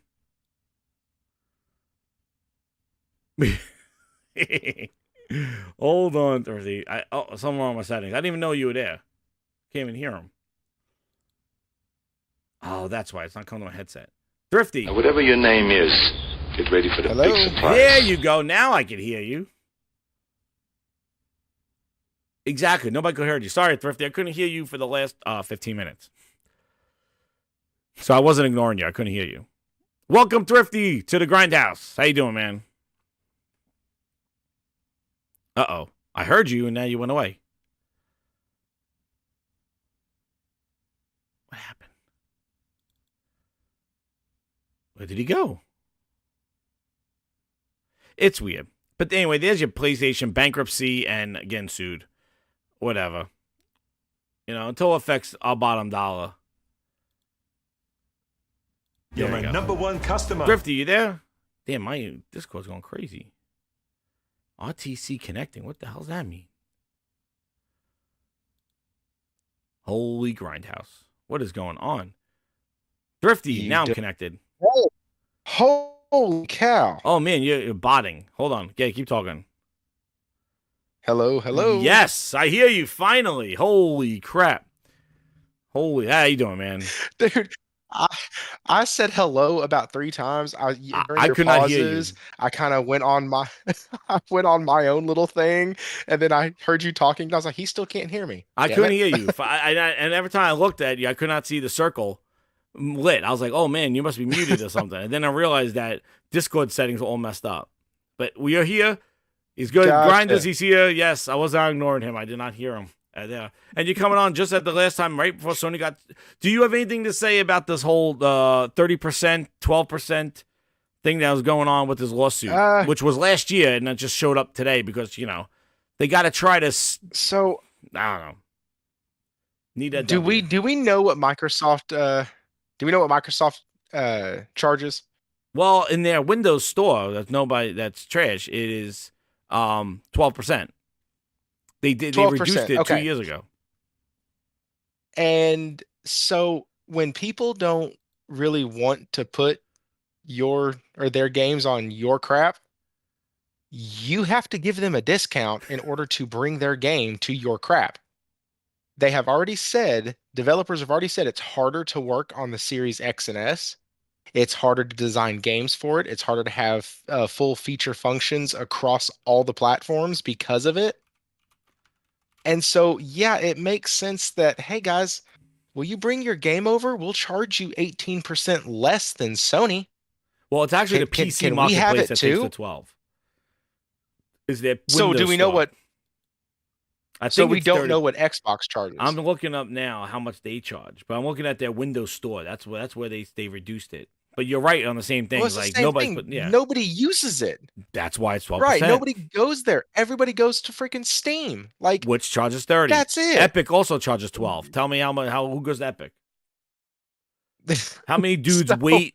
A game is on Epic. They will wait for it to come to Steam in order to buy it. That's how bad Epic Store is. And they still never they'll fixed the play it Epic on Store. Epic for free. Or they'll wait for the free games. But Epic Store's horrible. Like, they still never integrated like community or any of that stuff. That thing's still just a storefront. Where Steam is actually like a place, you know? Like they have the chat rooms and all that other stuff. Epic Store is just like buy a game. They never fixed it. Yeah, it's so this all feeds from this bankruptcy talk, which was really funny to me. So I was doing a little bit of research on the topic, and they said back in 2008, 2012, and 2018 that Sony was going bankrupt. And what would happen if Sony went bankrupt? And Sony's going this, and Sony's doing that, and they're always going bankrupt. It's almost like the Square Enix of the gaming world, or the console world. They're always going bankrupt. So it's always a bad thing. And honestly, this feels like an overcorrection by somebody in the media to try to pull eyes away from the bullcrap that's going on at Xbox and swing it over to Sony. Like, that's what it sounds like. The dude has the article that I saw was like a paragraph and a half long, and that's not an article. That's a blurb that's too big for free Twitter. Like, it's nothing. It's, oh, we read some data and this is what this means. And okay, cool. My name is wonderful. So they have a 33%. So in 2022, they were talking about Sony going bankrupt again. And a dude broke down a whole chart, and they had a 32% chance to go bankrupt. And they said most companies like to hover around the 18 to 25% chance to go bankrupt, which one is terrifying if you're an employee. Like, geez, the company I'm with has a 25% chance of going bankrupt. That's not good. But they said in that sector it is good. And so this guy is taking these numbers, extrapolating data, and it wouldn't surprise me if there are 13 million PS5s in the warehouse because they stopped production on the previous model and ramped into production on a new model. And they said they wanted to have an ample amount and an ample supply ready to go for the holidays. Wouldn't surprise me if they had 13 million in a warehouse. Mm-hmm. But I don't know if you remember this. When you start talking about sales versus shipped, there was a big deal a while back where a company got in trouble for talking about the sales of a game. And what they actually meant was the shipped total. So what like left their warehouse instead of, right. Shipped means sitting in stores. Mm-hmm. Sold means bought in client's hands. Yeah, yeah. So and that's sold through or something like that. They always say like sold through. Right, sold through. Yeah. Right. And so, yes, if they have 13 million PS5s in a warehouse or in the warehouses, absolutely. They want to sell 30 million PS5s this year. And they just released a new model. Yeah. So it makes sense that they would be there. But what this moron is not realizing is you can have those there and still have sold the others. I hate how people drive two falsehoods like they can't come together and make a true story. Oh yeah. Like it's two lies think they make it right. Like if I lie about the lie, then it'll be truth. It's like what? Correct. You know, I'll make the lie a truth because I'll just keep lying about the lie until it become like to make it true. Yeah. Yeah. And so if you constantly say enough bad things, stick drift, liquid metal, overheating, can't go vertical, like $30 if you make stand. up enough lies, $30 stands, Sony going bankrupt, Dude who left Housemark after 14 years as a sign of the end times at PlayStation. Jim Ryan leaving. Jim Ryan's it's over. not right. Yeah. So if you want to take all of this crap and add this to the list of bull crap that we have to deal with, like my PlayStation is still marked safe from that Ifrit fight in Final Fantasy 16. Mine didn't even hiccup, didn't have a problem. But oh my god, the PlayStation 5 can't handle Final Fantasy 16's boss battles. Like, they keep making up this crap Has a screw. to get us stirred up. Oh, I know. Yeah, I mean, well, because they just keep what doing they it. want to do is show that, listen, PlayStation's not perfect. It's not perfect, but the thing is where it matters in the games that we play, there's no dip in that quality, and what we're paying for is what it's worth, or what we feel is value, because if it wasn't, then it wouldn't sell. It wouldn't be on MPDs. Nobody would be talking about it if it was something that was overpriced and underdelivered.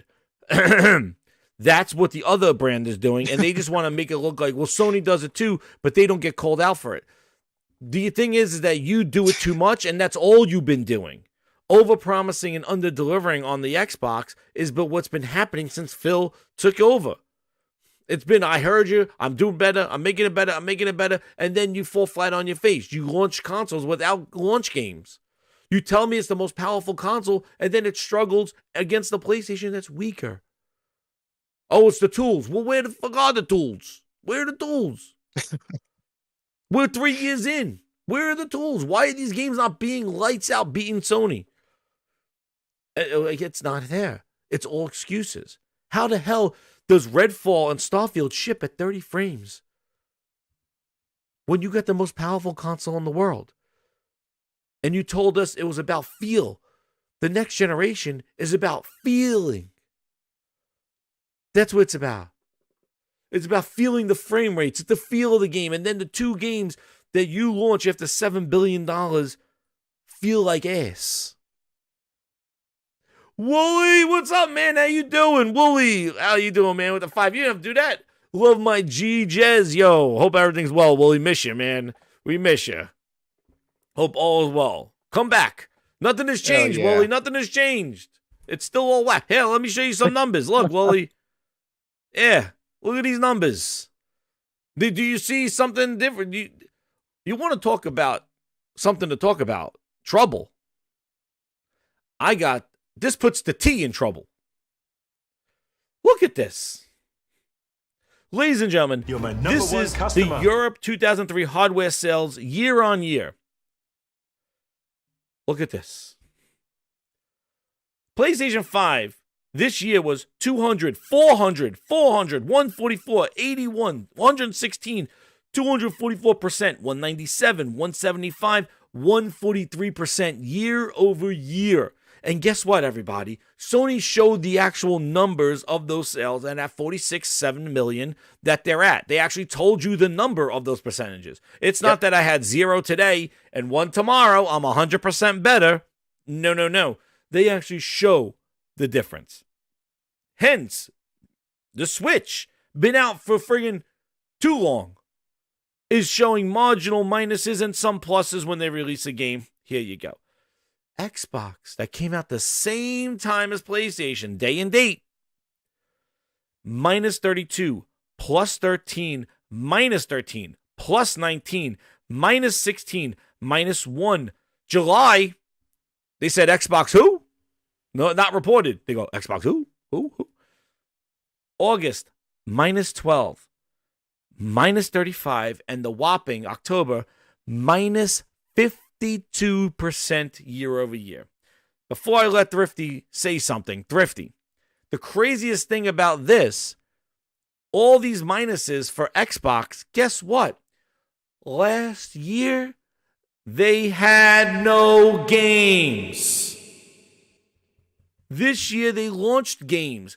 Forza, Starfield, Redfall, and your Hi-Fi Rush. Last year, they had nada, zip. So I guess Phil is right. If you just make games, the console sucks, we suck so bad. Oh, no! We suck again! I don't know which end is up. Like, if you were Phil Ness and saw this, and said, wait, last year we had no games, and now this year our console is selling huge percentages less than when we had no games. What does that tell you? And minus 35 in September when they launched the most anticipated game in Starfield. Thrifty, explain these numbers. How do you go from no games and then the year after, when you actually have games, not selling the consoles? Well, so this actually, and this, we kind of talked about this on the show on Wednesday. This chart is very, very telling how much the console would have thrived, the Xbox console would have thrived if they had great games. Because January was coming off the worst year ever in Xbox history. Sales were down minus 32%. They didn't have a single party or first party title in 2022. And so it's to be expected. February, Hi-Fi Rush came out. Everybody jumped on it. Great game. It actually, I think, did sell some consoles.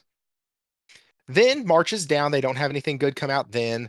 In April now, they had a 19% sales increase because in May, we were getting Redfall, and shortly in that time span, they showed us what Redfall was supposed to look like. And once that tweet came out, all hell broke loose. Once they said not 30, Oh, 60 it was at launch, then it was done.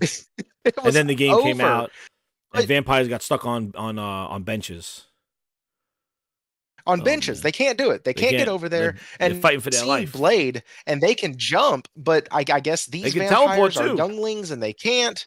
Yep, they teleport too, but park benches are the enemy of vampires in Redfall. But what also happened, too, though? like we don't know Redfall the actual came out like numbers of these crap. percentages. We don't know the numbers of their percentages either. Like they could be like, wait, we sold 25 and now we sold 50.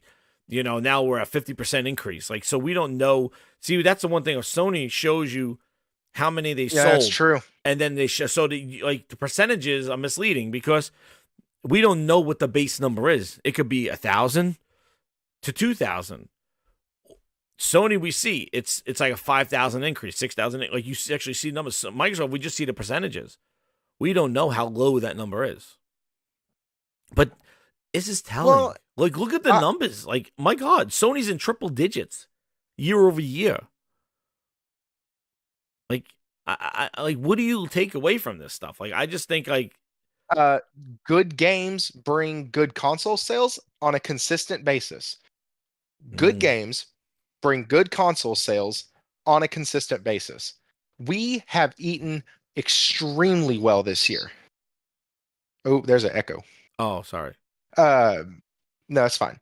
And so because of that, our sales keep going up and up and up and up and up. Also, I'm not going to lie, Sony is kind of riding a PS2, like PS2 to PS3, or I'm sorry, a PS1 to PS2 type of wave right now. Like, popularity is at an all-time high. All these epic bangers came out at the end of the PS4 generation and throughout the entirety of the generation. And so we're getting a PS5 no matter what. And then on top of that, they're giving us great game after great game, either by way of companies wanting to work with Sony or by way of them paying for those deals, or just by releasing their own good games. Yeah. And so we're constantly freaking fed. Like, we it's the are mind some share, of though. the... Look, like, this guy. See, I think this is beyond just the games now. Like, I think Xbox has lost so much mind share that Phil is right. Making great games are not going to move anything. But what you're saying, it's consistency. They got to start there, and they cannot have Forza, Halo. Oops, we made a mistake after a year delay. Then have a year like 2022. Then have Redfall to follow that up. Starfield not be the lights out game that it needed to be, going in with all that hype, being that game changer. And now you look at their lineup. I'm excited for Hellblade 2. But what do they have that is at the level of hype of even a Starfield that's going to change the game? It's not. They're going to have to chip away at it with just a bunch of quality stuff coming out. and showing it. But I So, think it's beyond do the you games think now. Look, change- this is craziness. Do you think it could change if next year they released all 4 of their games, their 4-quarter pillars, if they released each one What and are each they? one got an What game? 83? What games? I don't know yet, but I also don't know Avowed, Sony's lineup for next Avowed, year either. Hellblade 2. Those are the ones that are lined up. Avowed and Hellblade 2. I don't think Fable's coming out next year. Perfect Dark, who the hell knows? Crystal Dynamics is getting laid off, but falling apart, and they're prioritizing probably bad. Tomb Raider. So I don't know where Perfect Dark is. You got Hellblade and Avowed, and we already saw Avowed. That wasn't shaking anything. That looked absolutely atrocious. It looked like a bootleg Elder Scrolls. Jez, I think it's bad any way you look at it. Yo, frogs! Oh, what's up, man? Yo, what's up, man? I'm sorry. I'm pretty late. I'm pretty late because of Did you just replace Thrifty? Is he like in the same house as you? Did you like knock him out? I don't think so. Thrifty dropped off and you came on. Unless he's hiding Sorry, somewhere. Thrifty. No, Thrifty just left. All right, thanks, Thrifty, for coming on. Let me Frogs, what's up? Let me get this chat and then I'll let you go. No, go ahead. One said, Epic, we take thank you for being a VIP grinder, renewed for 3 months. He goes, we take less than other storefronts. Epic says this. We take less than other storefronts. Our storefront is not profitable. Also, Epic, 30% cut for the storefront owner is too much. Exactly. Thank you, Warwana. Exactly. Mm-hmm. It's too much, but they're not even profiting from it. Like, it's so silly. Thank you, Thrifty, for coming on, man. Yeah, what I was gonna say is I don't think that, and I'm just looking at it, right? So I'm playing this PlayStation Portal. I've been playing the PlayStation Portal for a while now, and just looking at the respect that the gamers give to one company versus the other. As far as the fan base, it's a different thing, you know. Even this year's COD, like I'm having so many. When I say so many issues that I've been typing to Activision, I don't think they listen. I really don't. But when I say massive amounts of issues, for all the people, and I'm a COD guy, I play COD every year. For all the people out there that's talking about Spider-Man, freaking problems and glitches and that, Call of Duty is beyond anything I've seen that they've done that's been broken. This game is broken. It's been broken, and I'm gonna tell you like this. Gaming is going the way of everything becoming a service. That's not what we want. But people will sit there and tell you, "Oh no, it's fine. It's not what we want." We've been saying this for a while. Gaming going the way of services is you're going the way of the dodo bird. This is not good. I'm just like I'm flabbergasted when I look at the Xbox End division, and look at these and numbers, here's the man. thing. This is in Europe, though, by the way, where they don't even have it like on store shelves. I was just about to say the number. I'm blown away by some things. Some people say, "Oh, you shouldn't be because you should resist this expectation." But outside of Nintendo, like I don't think that Microsoft can dominate anything. When you look from the OG Xbox where they were trying to the 360 where they got some market share, which was good, but they had a 50% failure rate, which people keep forgetting about. Yeah.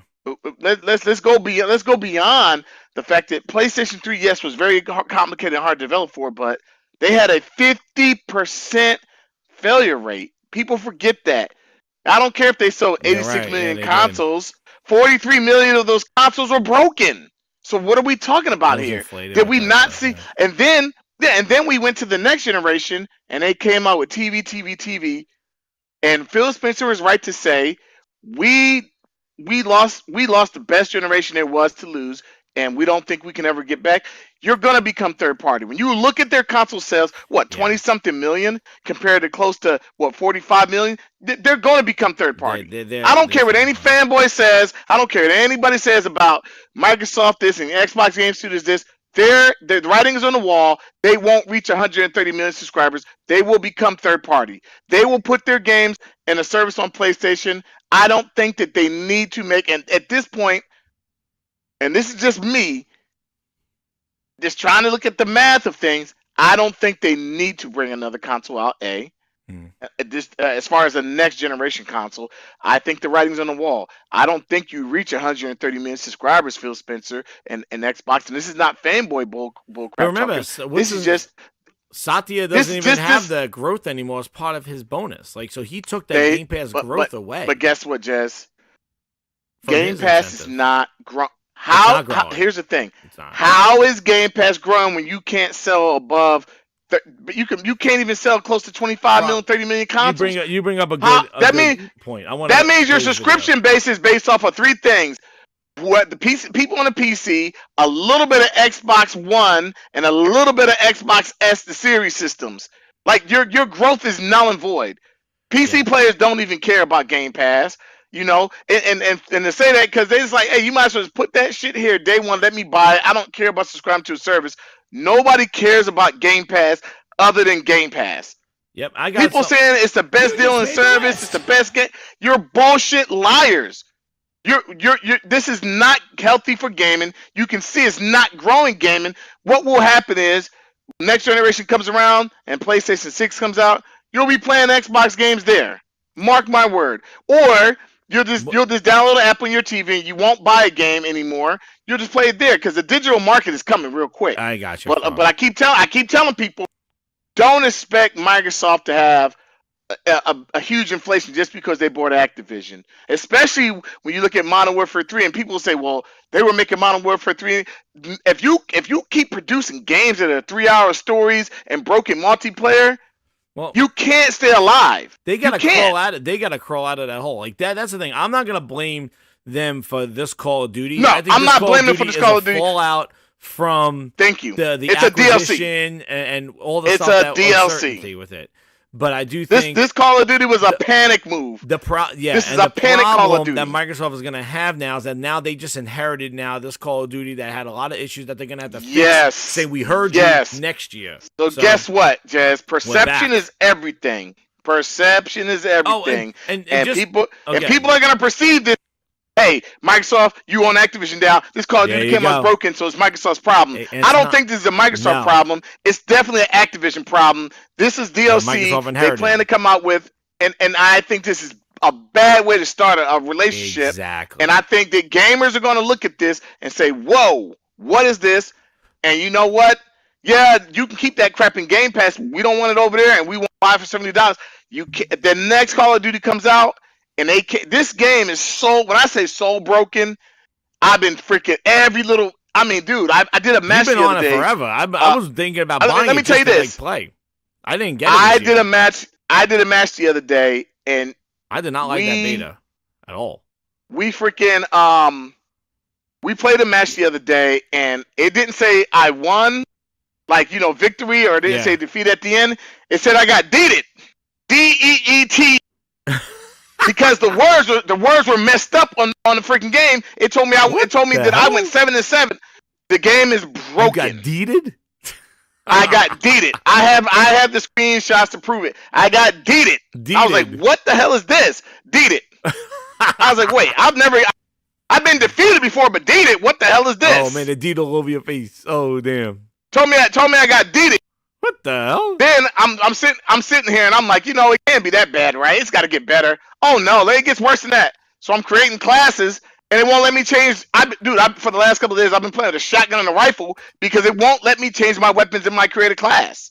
It won't let me change because the creative class is broken. This game is so broken. They fixed the hit detection. So now the time to kill is closer to Modern Warfare 2. You guys. Yeah. I've never played a Call of Duty where you're in the game, you're playing a game, and at the end of the game, the words aren't appearing because they didn't put the text there. They forgot to put the text there. I got deeded. I was like, what the hell is this? Oh, and you know what? Look, let me tell you. I see what you did with zombies. They tried something new. Okay, yeah, great. Your story mode. Like why did you guys just not say, hey, you and 4 of your friends can go through the story mode? Said you're gonna make it open world anyway. Like, make that shit hard. Make it a Warzone story mode. Because that's what you basically made it. A single-player Warzone. Like, this game is so lackluster. You can tell. And the reason I'm so pissed is because this is a $70 project that should have been $49 or $39, it's a DLC. You can tell this game doesn't have the attention and care that all the other Call of Duties have. They're like, fuck it. You know, if you get it, you get it. If you don't, you don't. I'm like, wow. The thing is like exactly what you're saying. Let me get Toolman's. Toolman says the next Xbox is going to be an HDMI cable, power cord, and an IOU.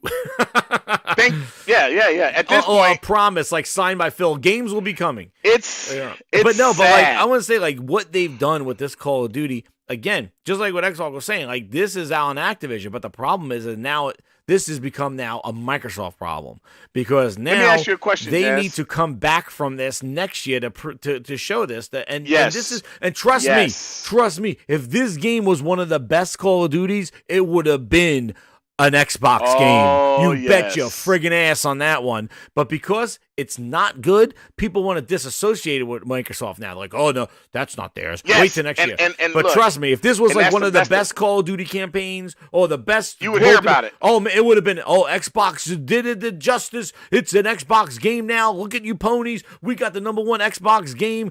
Call of Duty's the best it's ever been. Oh man, they would have took all the credit. So don't bullshit us. All right. I will tell you it's not this, Microsoft's Jazz. fault, but this is going to be an inherited It's problem not that Microsoft has to come Microsoft's back fault, from. but it's not Microsoft's Microsoft problem, got but deeded. Oh damn! For Microsoft got for you to deeded. give me $7 billion deed in the face. You charging me $70 for it, and I'm like, okay, I get it.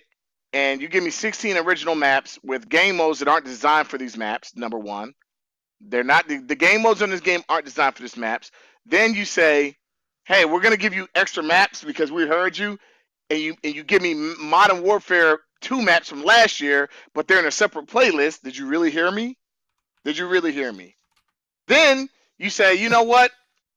Our hit detection, we're gonna raise the health from 100 to 150, so you can't kill anybody with a magazine of 60 rounds. You gotta at least put 30, 35 in them. Even if you're getting headshots, you're putting at least 10 rounds in their head. And then you say, oh, we're gonna fix it. We're gonna go back to the 100 health. So yeah, now I'm killing people, but when I'm getting killed from people hanging under the map and people going up to places on the map they really shouldn't be because they're doing little glitches. This game is broken. I saw a guy on PC. I played with him on a game on a map. This man went over 100, and I was like, you knew he was cheating. I was like, you know, I've never experienced such a bad experience. And guess what? When you go to your PlayStation app and Call of Duty's there, it just says Call of Duty. It doesn't tell you which Call of Duty because the app is now just there. Oh, and you yeah, go on it's that like a app storefront and thing, it's just a service. It's a service. Same with Forza. People got to understand Forza Motorsport. There's no more Forza Motorsports after this one. It's a service. Yeah. Anything dealing with Forza now, Forza without not CFD the right Horizon now. series, That's what it is. not the Horizon series. If we're talking about the Forza Motorsport series, there will be no more Forza 1, 2, 3, 4. Any of that. You're just going to go on Forza and you're going to play that stuff that's in there. It's a service. A lot of games are becoming this intrinsic service-based wet model, and I'm like, this is not good. No, this is not good. Like, not when the you service go on means Call of we'll Duty, fix the game later. That's Yes, why I don't like. and Like if you give me a that's- great game and then you want to yes. add to it, that's great. But if you give me a game that's like, hey, we'll fix it over time, that's not a service game. That's a bad service. That's a broken game that you'll fix a over time. That's Totally bull. broken game. That's right. not cool. And I'm playing the PlayStation Portal. I see it sold out, and a buddy of mine, he's like, "Yo, you got that Portal? How is it?" And I told him straight up, I was like, "Look, this device does what it says it's gonna do, Yeah. but it's all based on your connection, and because he doesn't play, he doesn't do anything like this. He doesn't understand." He doesn't even understand how to freaking, and like I said, he's a gamer, but he's super casual. He doesn't understand that. He didn't even know you could get on your PlayStation and listen to music until I just told him the other day. He was like, wait, you can put your Apple Music? I was like, yeah. So like I said, he's very, very casual. Yeah. He just plays his onesies and twosies there. And so he's asked me about the PlayStation Portal. But he's like, yeah, I keep seeing people say there's a lot of problems with it. It's a piece of crap. It's not like this. You can't stream anything to it. You gotta. And so he, like a lot of his information comes from a place that's, basically PC centric. I'm like, look, you can't really go to a PC spot to ask about it. And I said, look, the bottom line is if you it does what it's supposed to do. I can play everything that's already downloaded on my PS5, and I got gigabit, so I'm playing 2 gigabit, no problems. But outside of my house in a different atmosphere, I have to test it. I said, so inside of my house, flawless. Now what I'll say is, I don't think it's the best for games like Call of Duty. Call of Duty specifically, I've had like, I can still get kills, but I can still feel latency. Yeah. Every other game, Spider-Man, I'll play Spider-Man on it. Yeah, Final Spider-Man I Fantasy, played on it. I played Mortal Kombat on it, actually, but not online. I just played the campaign. And it worked fine. God of War, High on Life, Shadows of War. I've been playing a lot of games. All work fine. The only game I've played on it that I had a problem with was Call of Duty, and I think it's because it's that Twitch-based reaction shooter. Outside of Call of Duty, every other game worked perfectly fine. Remnant from the Ashes 2, Streets of Rage. I play some smaller games. I play some bigger games. Overwatch worked fine. Believe it or not, Overwatch worked perfectly fine on it. But Call of Duty runs like ass. Oh. So I think it's just Call of Duty. So what I tell people is, I honestly think that this device, like Sony they didn't think they were going to sell this device. Was going to sell out. Now people are scalping it. I think this device is great for the person who's like, man, I'm on the road and I can get good Wi-Fi, or I'm traveling and I can get to a place that has good Wi-Fi. It's for you people that are like that. Now, it's the same price as a DualSense Edge. So when people say it's too expensive, I don't know what they're smoking. You're smoking crack, because a DualSense Edge, if you're saying a DualSense Edge, if you're saying it shouldn't be $200, or if you're saying this shouldn't be $200, then the DualSense Edge nowhere near deserves to be $200. So if you had to pick between a DualSense Edge and this, I would think they'd do different things. I think this is for the person that's like, I'm traveling, I'm always gonna go, but I don't want to bring my PlayStation with me. But I want to. Well, you gotta make sure you have Wi-Fi where you're going. That's the only problem. Like, you're not going on a plane playing this. You're not going on a boat. Playing this thing. I want to play Elden Ring on this thing, and make sure there's internet. So I did try I hooked my phone to it, and it did work, and it worked pretty good. But the resolution drops. My resolution wasn't. It doesn't look as clean as that at the house. Right, but it did work. So I will say this is for that person. I think that maybe, and I'm gonna be honest with you, I don't really want another handheld device. But if Sony had come up with this device and said, "Hey, you can download. We're gonna give you 500 gigs, and so you can download onesies and twosies, that would have been game. ideal. But if you can natively download games to this thing, I think this. But this then thing you get into the whole, and this is where, like, people don't understand, but you probably get into this whole thing where now developers see on PC it scales. It could scale to those resolutions because that's how they build those games. There you go. But on console, they're building it for PS5, so they will need to reconfigure that game to run on a portable device. And that's why I think it's not a good idea. Yes, and now we're waiting for developers to update their games to work on PlayStation Portal, or for developers to make a Portal version of their game. And no way, that's not. And now you got another device that, and also too, what's the install base? Is there enough to work the hours that's going to take me to put the game? Like, it's another device now, and now you got to wonder if it's going to get the support. That's why just streaming. There's no risk. There's like, whatever you got to just do it. Yeah. That's what it is. Like, and it's for the person that perfect for wants to do that kind of stuff. I'm not a huge fan of it. I'll play when it is. But, the fickle thing of the internet, I just think around the house, it's fine. But once you get in the outside, it is going to be like a party trick, like I said. Pulling out, look what and also, too, I think it is a little unwielding. Like, it's not nice to put in a case. Like, you got to find the case for it and things like that. You got to buy the exclusive case. It's not foldable or anything like that. It's super portable, but it's the best experience of PlayStation away from the PlayStation, and that's basically what it is. Yeah, because and it's outselling a lot. That's what Beauty says, outselling Xbox. I wanted to go to what Frog was saying though about the you were saying something that, like, with the whole, and this was the topic about the console sales not important and the whole, like, putting their games everywhere. What I said was, what were you saying? Because I got the video. I want to play this. What I said was their growth, they said it themselves, 100 to 130 million. That's what they want with Game Pass. But if you can barely sell 21 million consoles, how do you grow? Yeah, exactly. How do you grow? Frog, this is the thing, because I'm going to listen. I want you to listen to what Jez was saying on his thing, and he was saying this whole thing about the console thing. So I just wanted you to hear so while the 52%, talk about the 52%. You want to be in. It's also not the end of the world. If it was 52% down in the U.S., right? Like if this was, imagine if Still this was like 52% Xbox is now not good, 52% whether in it's the US, there or here. because that's Xbox's market, right? If But you were hear like what Jez 52% says. down in their number one market, they'd be like, oh shit, but like it's Europe, and I don't think anybody expects them to do well in Europe. I mean, there's reports that it's like PlayStation is now selling Xbox in France like 9-1 or whatever it is, or 7-1. The thing is, right? A lot of the narratives and discussions is all through the lens of Sony's business model, which is selling consoles to get people into their closed ecosystem. But like, it's never in the context of Xbox's business model, which is selling games no matter where you are, pretty much, and selling services and stuff like that. They have different business models, and comparing them one to one is frankly unfair, but it's easier to make things more simplistic when you're putting in the headline and you're doing, you're putting things like that.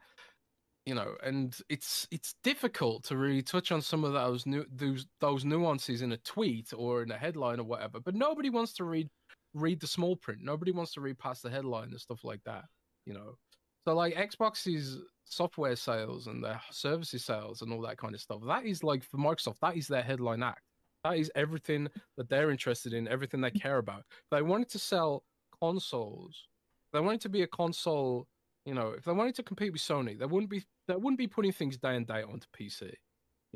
More people than ever are growing up and switching straight into PC. Like kids and Gen Z and Gen Alpha even. They don't want console. They see their favorite streamers using PC. Yeah. So why? So, what I say about that thing, this whole Xbox strategy. Listen, I agree. They are doing two different models. And comparing the Microsoft to Sony is kind of silly in the sense Sony really keeps the PlayStation very centric and Xbox is making their games everywhere. And reading the details, we've seen Microsoft showing their growth, showing their subscription numbers. Phil Spencer talking about Game Pass growth. A little bit more, since that's it has stopped. So the thing is that you can't show that people are not buying their games because they're subscribing, and our subscriber numbers are going up because they're not buying our games.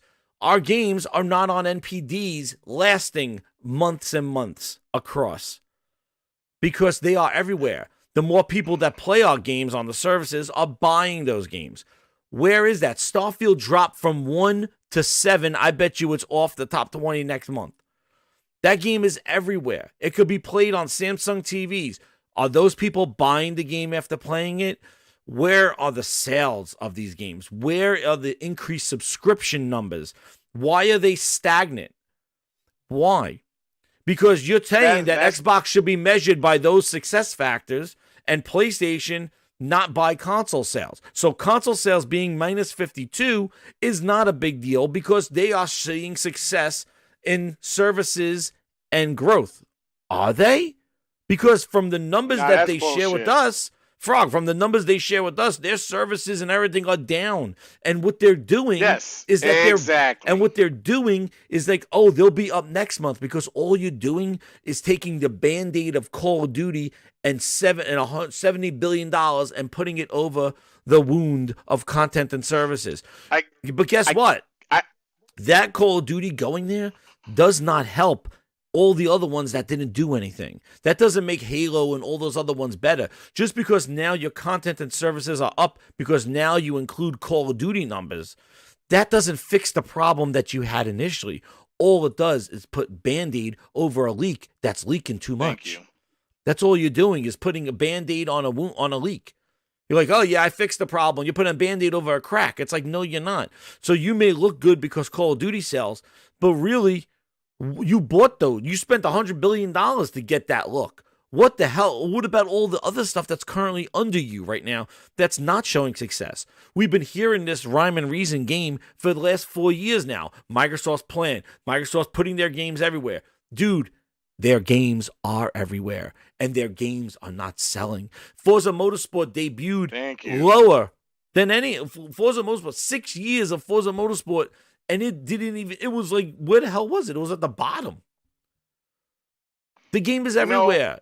It's accessible. Even games that go to Game Pass, don't do well, even if they're decent games, and it's because people, and I'm gonna be honest with you, gamers on that, casual gamers, not the people who know, not the people who are informed, like me and you, they don't understand their model. They don't understand. All they know, you're trying to say, hey, we no longer want you to buy games. We just want you to go ahead and go into service. People don't understand that model. And I agree with Jez Corden. Like, if that model was successful, like if model, if their subs were growing, it'd be one thing. And all or console if the games sales were selling, were down. it'd be one thing. And but neither is happening. And all consoles, like if the Switch wasn't selling, if PlayStation was selling, but you know what? Everybody's going to PC. Nobody's buying consoles anymore. Look at these PlayStation numbers. Look at these Switch numbers. After years, people are buying it. They're just not buying an Xbox. So you can't say, well, the world is moving to PC. That's why. No, it's not. Look at these freaking numbers. Look at these numbers on PlayStation. They're selling faster than the PlayStation 4. Jez Corden, they thought consoles were going to be dead with tablets. He lives in the UK. He should know what the best-selling console is in the UK. Oh, come on! Look, he gets it. Look at these numbers. I get uses from people. Look at Spider-Man sales. Look at Spider-Man's on one platform. It's not on PC. How the hell is Spider-Man selling the way it's selling on one platform? How the hell is Super Mario Brothers Wonder selling on one platform? Quality. It's not on Quality. PC. It's not on Samsung TVs. It's not accessible on every PC available demand. It is not advertised on screens. We're saying buy in an Xbox, get it in Game Pass, get it in Game Pass, get it in Game Pass on your boot up screen. It's on iPhones, it's quality, Jez. It's on Android phones, it's on iPads, it's on MacBooks, it's on any browser that's here. The games are everywhere. Why aren't people buying them? And why aren't these games showing sustainability across sales? Why are these games not always being talked about? They are everywhere. Why? But the games, the one and dones that show up on one platform are selling boatloads of the platform and of the game itself. So tell me about Xbox strategy again. Tell me about how it is. And tell me that consoles don't matter, because guess what? I'm going to go to the receipts, frogs. I got a receipts right here. First off, we got Phil Ness telling us how important Xbox and Europe is. So saying that if it wasn't US, we're okay. Phil Spencer, tell us about Europe. How do you see Europe in the gaming industry? Well, the great thing about Europe is it has we got a Phil Spencer interview for every goddamn thing. Guy, don't shut up. That's his problem. Some of the world's biggest games. Phil, tell us about the console. Tell us how important. Building video games. I know about the developers. Game industry, and I see that continuing to grow everywhere, including Europe. And obviously, some of our most important markets are right here when we think about places where we find customers, and we have great teams in place in different markets in Europe that engage with the local communities. Just a couple weeks ago, Gamescom, which is one of the biggest game shows anywhere in Cologne, Germany, we had a big Xbox presence there, and I think they had over 200,000 consumers come through the Gamescom show, which is awesome, just amazing. So this continues to be a very active and vibrant part of the game industry and an area that we love supporting. Really, Phil? How many people? 200,000 customers at Gamescom. You had a presence there. Let's see those numbers again. Markets in Europe that engage with the local communities. Just a couple weeks ago, Gamescom, which is one of the biggest game shows anywhere in Cologne, Germany, we had a big Xbox presence there, and I think they had over 200,000 consumers come through the Gamescom show, which is this was a year ago. Amazing. 9-1, right? We used to be a very active and vibrant part of the game industry. That's crazy. An area that we love supporting. And then let's go back and say, wait. And selling. Wait a second. I got another point, Frog, crazy. with this one. I want you to hear this one, and then I'll have you. I just want to just see this other point, because we got the console's not important. It's about PC, mobile. It's all about all this other stuff, right? Because that's what he says. You know, it's about PC. Let's go back and let's look at another interview of Phil Ness. Let's hear about this, because he says something here which I think is counter to what the world says on Twitter, saying that console sales don't matter. Listen to what Phil has to say about the console owner just 6 years ago. Just where gaming's going, console's critical, but all devices are critical. Oh, wait, what is that, Phil? It's people playing on PC. So our focus is really how do we reach gamers wherever they are with the right content and the right service. And it's been a great journey over the last, my role, 3.5 years in this role, and seeing just where gaming's going. Console's critical, but all devices are critical. Is it analogous to desktop phone? I mean, what share of mind does a console still get, given that the phone has become a source of gaming? Yeah, phone's critically important, and we have a lot of our resources focused on how we drive engagement on phone through our products and services. The way to think about console is it's your highest value gamer. What? It's your person who plays the most, they buy the most. But the thing that's also important is that customer is actually your most valuable customer across every device. So people don't play by device anymore, just like the way you watch TV. You watch TV across all your devices. People play across all devices. So we're obviously going to focus on Windows customers, PC customers, and console customers, and we see the same customer across all these devices. What about also, The Xbox console customer is the most important gamer as they buy and spend the most. Let's hear that. It's your highest value gamer. Highest value gamer. The console gamer is their highest value gamer. It's your person who plays the most, they buy the most. They play the most and buy the most. So tell me, the highest value gamer, the one who plays the most and buys the most, the one who bought a $500 Series X, gets 30 frames on a first-party game. That's the most important. High-value gamer. Tell me about how console sales are not important. Then he goes on to say that the console gamer, another wonderful freeze frame of Phil Ness. There's another one. Then he goes to say that console gamer is the same person on PC and phone. Grinders, let me tell you something. What did they say under oath about cloud gaming? Did it bring in little Timmy from Europe who never knew about an Xbox but played it on his phone with a strap on? Did it bring in Timmy in Europe? No, it didn't. Xbox X Cloud did not grow the market they anticipated, like he said. Instead, what it did, it was people who played Xbox already and wanted to did not download the game, but stream it before they downloaded it to test it out. The high-value gamer was the one using xCloud. The ones that are on Twitter, showing everybody xCloud and playing on kayaks and all this other stuff. They were the console gamer. That doesn't sound like Growth Frog. That sounds like that same dude that's on my console is now streaming on a cloud. Just like the PlayStation Portal. Is that growing the audience? No, it's not. It's just telling you to go, you could extend it. That's why they haven't seen growth. Because the only people that gives a shit about what they're doing are the people that gave a shit before they started doing it. They're not new people. They're not expanding their... You know what expands people? You go watch that friggin' Mario Brothers movie and go, holy shit, I gotta play the game. You go watch Last of Us movie, it's like, I never knew this was a game. I gotta try it out. That's how you bring in people. Oh, you know how you do it? Put the game on PC. Here's Horizon, PC dudes. You don't like PlayStation, but here's our PlayStation game. Oh shit, I might want to check this out on a PlayStation and not wait 2 years. That's how you bring in people. You bring in people by celebrating your IP and sharing it to people who don't know what it is, but by quality first.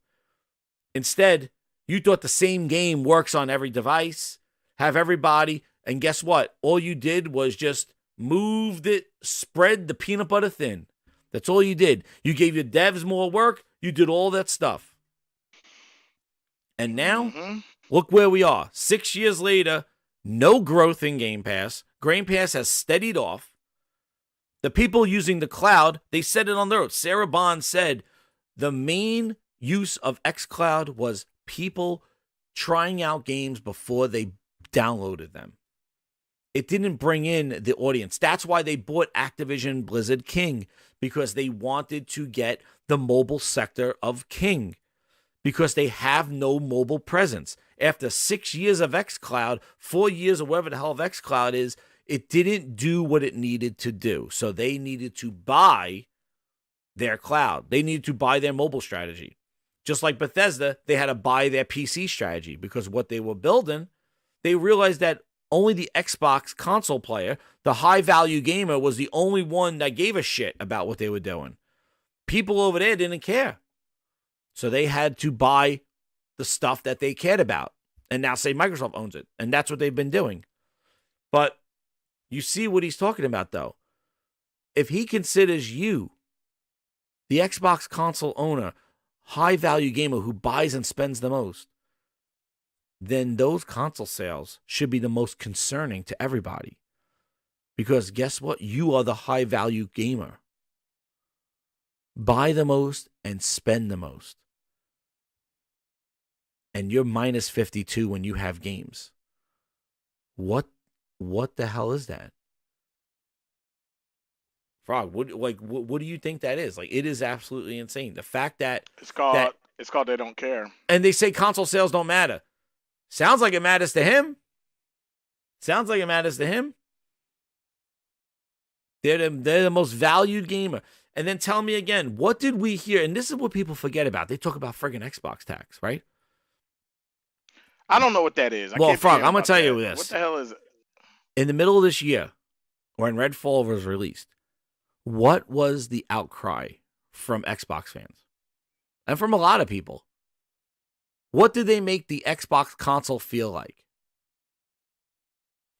An afterthought. I don't know, like an afterthought. Like, yeah. Why do we feel like second class? Why are we getting hand-me-downs? Why don't we have 30 frames? At least, why do we only have 30 frames at launch on Starfield? Mm-hmm. How do you make that your high-value gamer and you give them less than and make the game better on PC?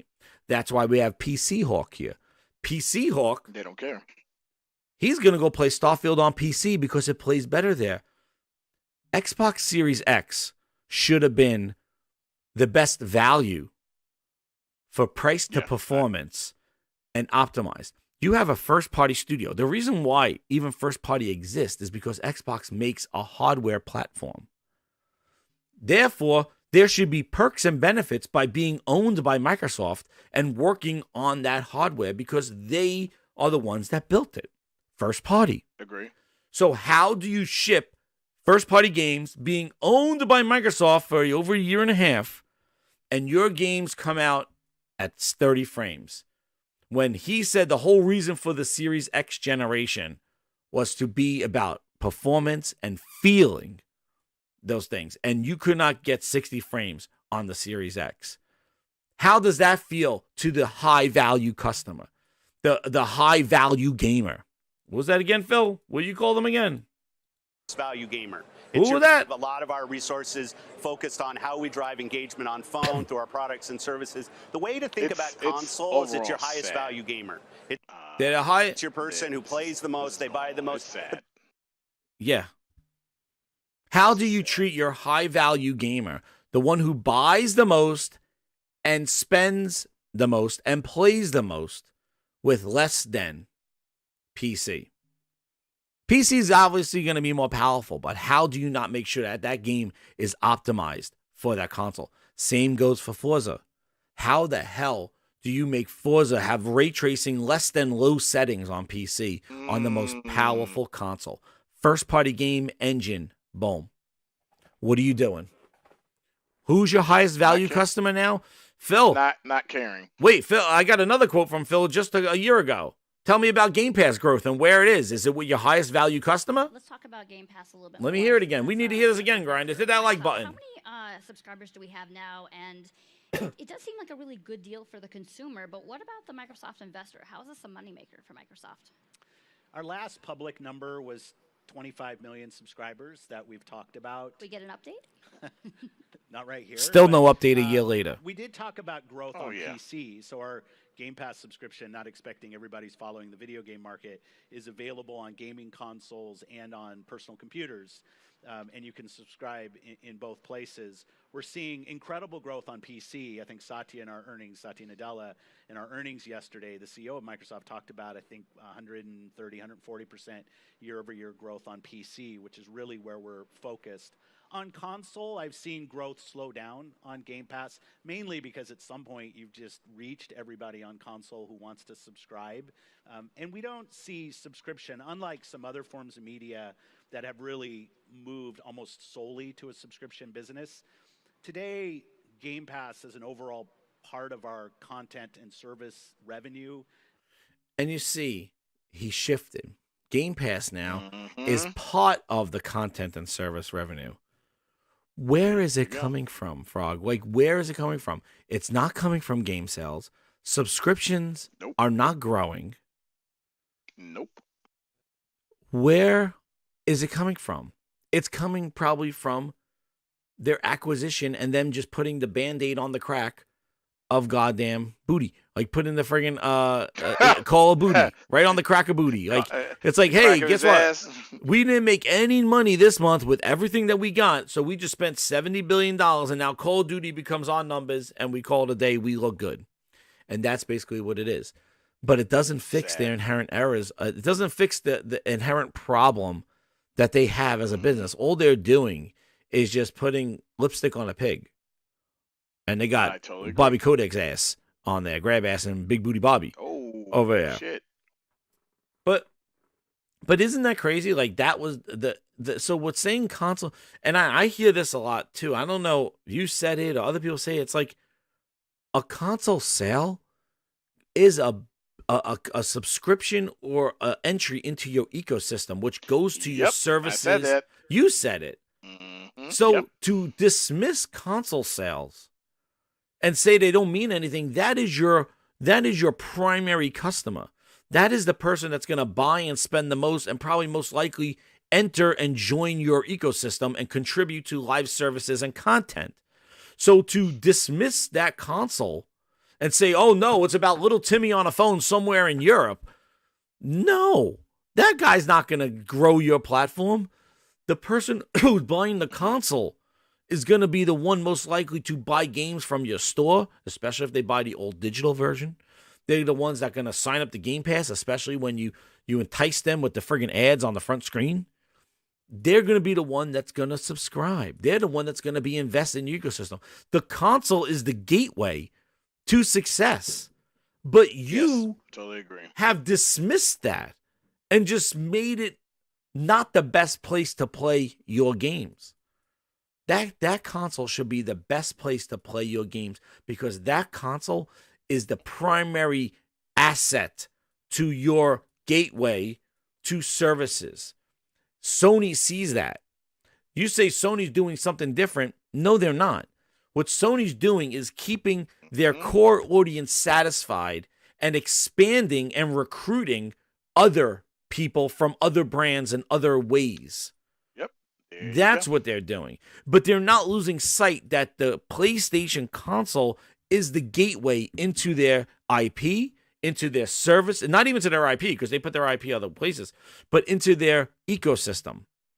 And they are putting it on PC to possibly recruit people to maybe buy a console, but also show them what the IP is about and expand their story. But they're not dismissing their core audience.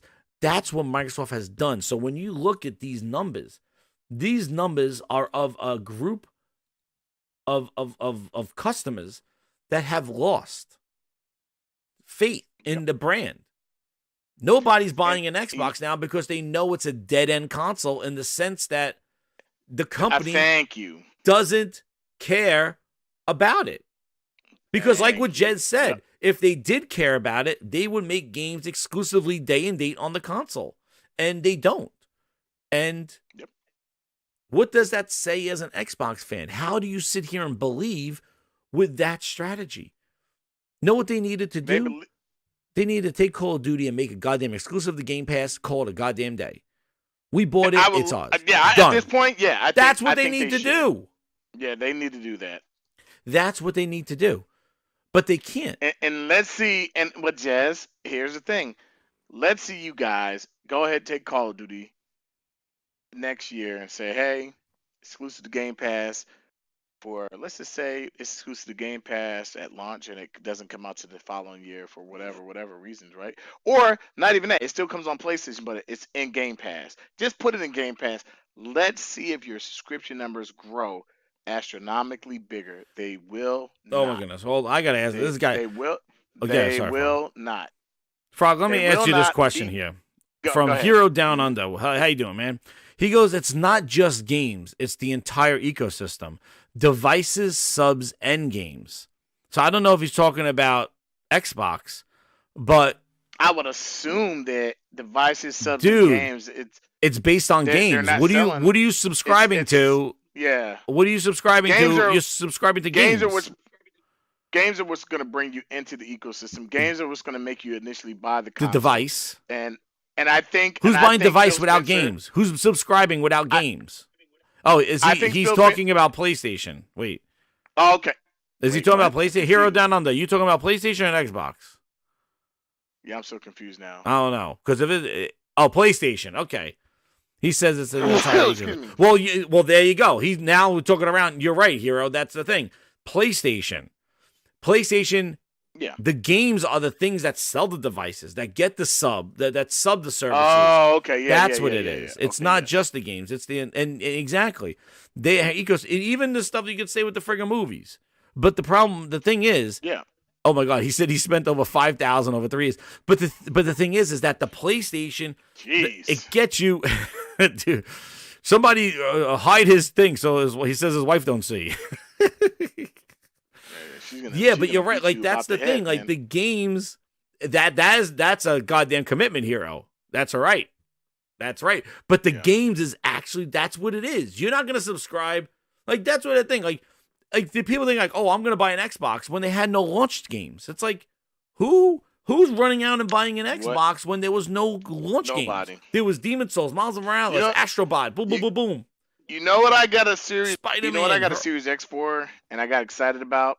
I didn't get a Series X until Halo came out, and I wanted the Halo model. I even told you, I said, hey, the only way I buy a Series X is if an Xbox Halo exclusive console comes out, and I couldn't get it because people Cut were his credit scalping card. it because because people don't care. But what I will say is, Phil Spencer said something I totally agree with, and what he said was, we lost the generation that was the worst generation to lose. It was the Xbox One generation. We're never gonna get people in our ecosystem who weren't in so the people who are already in the PlayStation ecosystem will not go to the Xbox ecosystem. Number one, B, people who weren't in either ecosystem when they're looking at just the perception, they're going to go on a PlayStation. I can tell you as a fact right now. I know a lot of people in my family that got PlayStation 5s for Christmas. Hopefully, I'm not spoiling anybody's Christmas, but a lot of people in my family got PS5s. You know why? Because when they looked around their family and they went to their family's houses, what were their families playing? PlayStation 5s, Yeah. not Xbox. And that's I may have one. that's- I may have you're one right. person in my family. I may have one person in my family that had a Series X, and guess what? He's getting a PS5 for Christmas. There you go. Man, that's So it. my Hero whole Down thing Under is- just walked my whole in. thing is- Money bags. Hey, Phil Spencer is right. They lost the generation. They lost. that They didn't lost need the to mind lose. share, and I see people in the chat saying that. Like, Oh, this, yeah, the they mind, and definitely that's did. where people go like this tax or whatever the hell is going on. The mind share. was Okay, lost. what is Xbox? Explain that So to me. what what exactly is? and that's the point I because don't know we'll what get that into. is. I keep hearing people say it. I don't know it. We're gonna get into them attacking Destin about this thing, but what did he do? What happened was that what's going on? I went okay. So this Xbox tax, all right, what this thing is, and what I even the term is so silly, but what this thing is that they're saying that Xbox is judged fairly because there's media bias, and Xbox games are looked at with they're not given the respect or the appreciation that it deserves. And I think being snubbed from the Game Awards, which I don't think how Starfield was snubbed, what is a demonstration of the Xbox tax.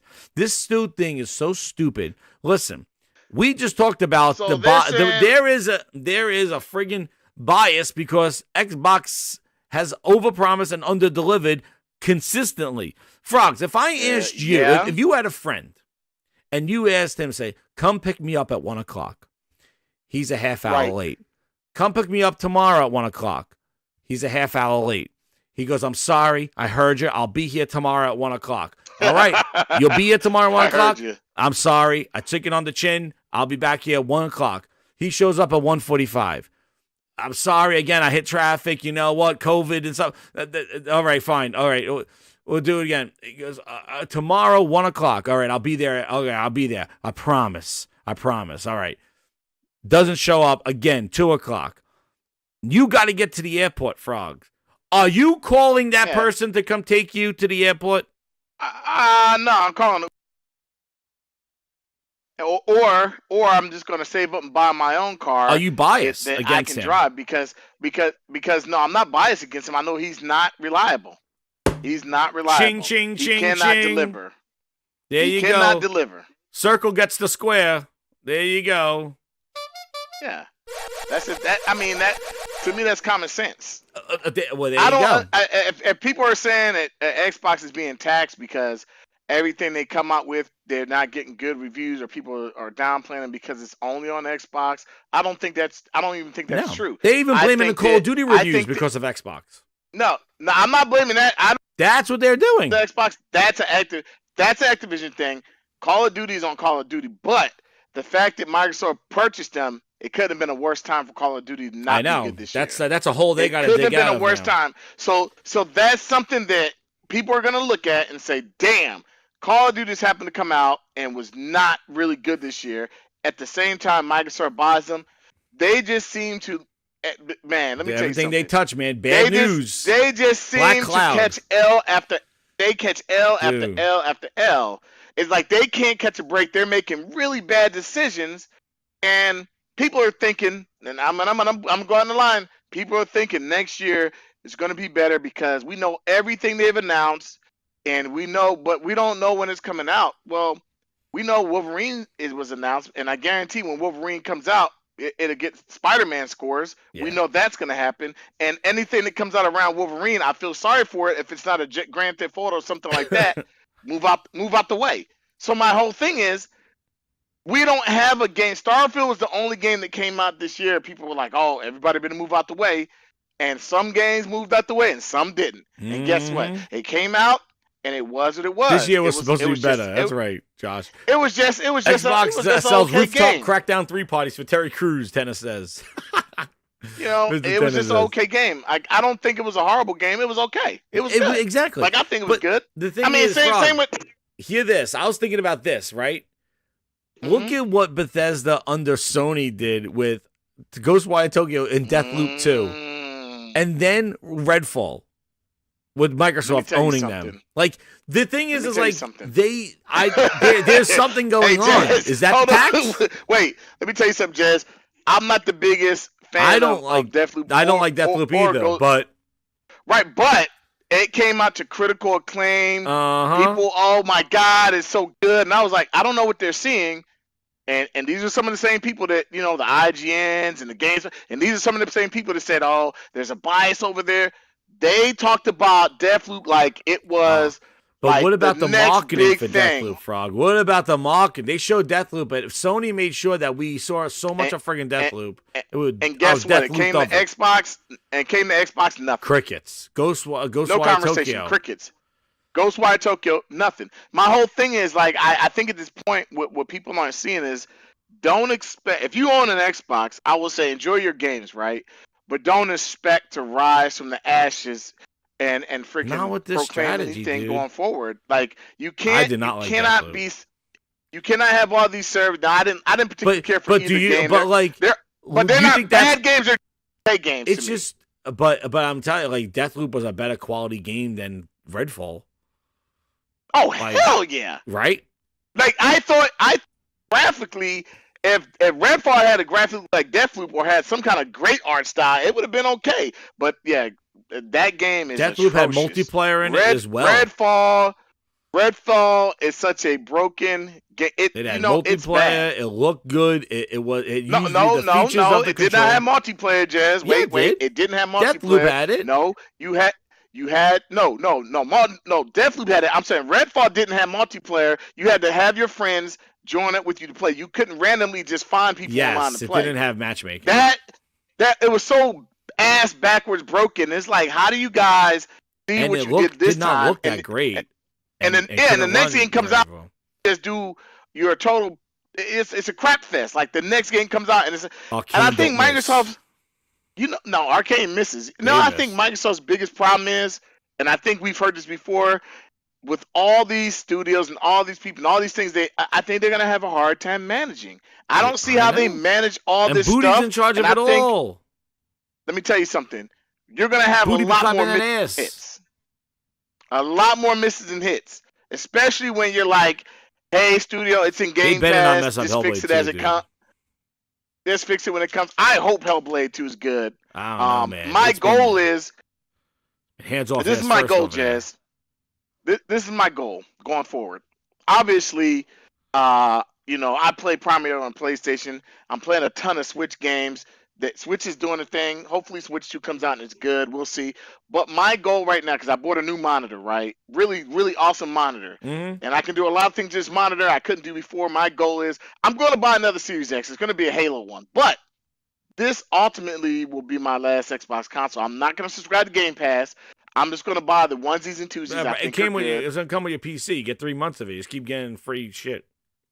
Game Pass comes with your Samsung tablets. A month of it. It comes 3 months with any PC. It comes with a goddamn Doritos. They still throw it on any PC. But what happened is this Xbox tax frog.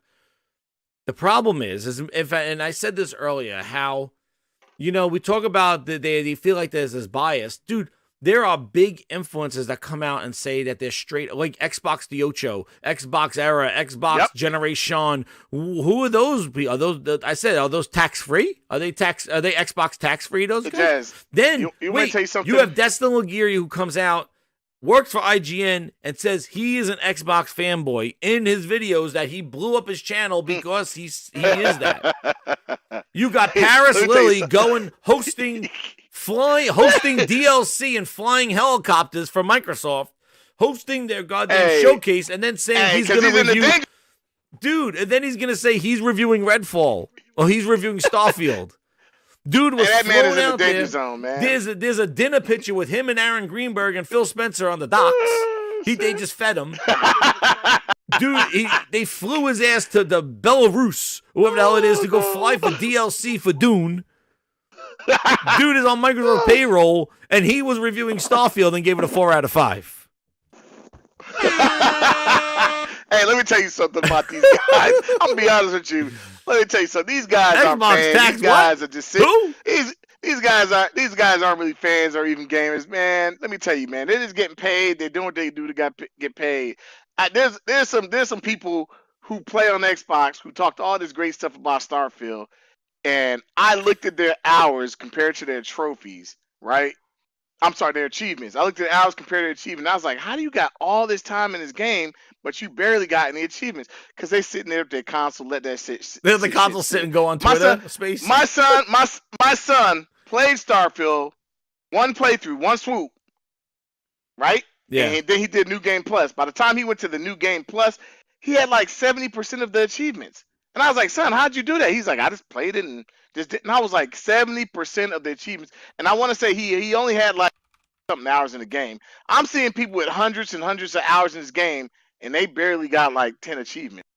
I'm like, get the fuck out of here. You're not really playing this game. They're on You're Twitter capping. Spaces. And they're on Twitter Spaces talking about how great this game. They're not playing this game. You don't put 100 hours into a game and you got 10 achievements. Now, I'm not saying everything about achievement or trophies, but I'm looking at my son who got 70% of his crap, and that was through the first playthrough, and then he did a New Game Plus. He has 70%, and I was like, okay, something's not right here. This man barely put 60, 70 hours in the game.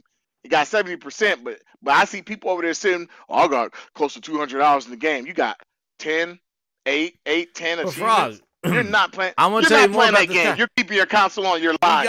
You're we lying got, to the public. We got friggin' Digital Foundry got flown out to Xbox for the exclusive hands-on to the Series X.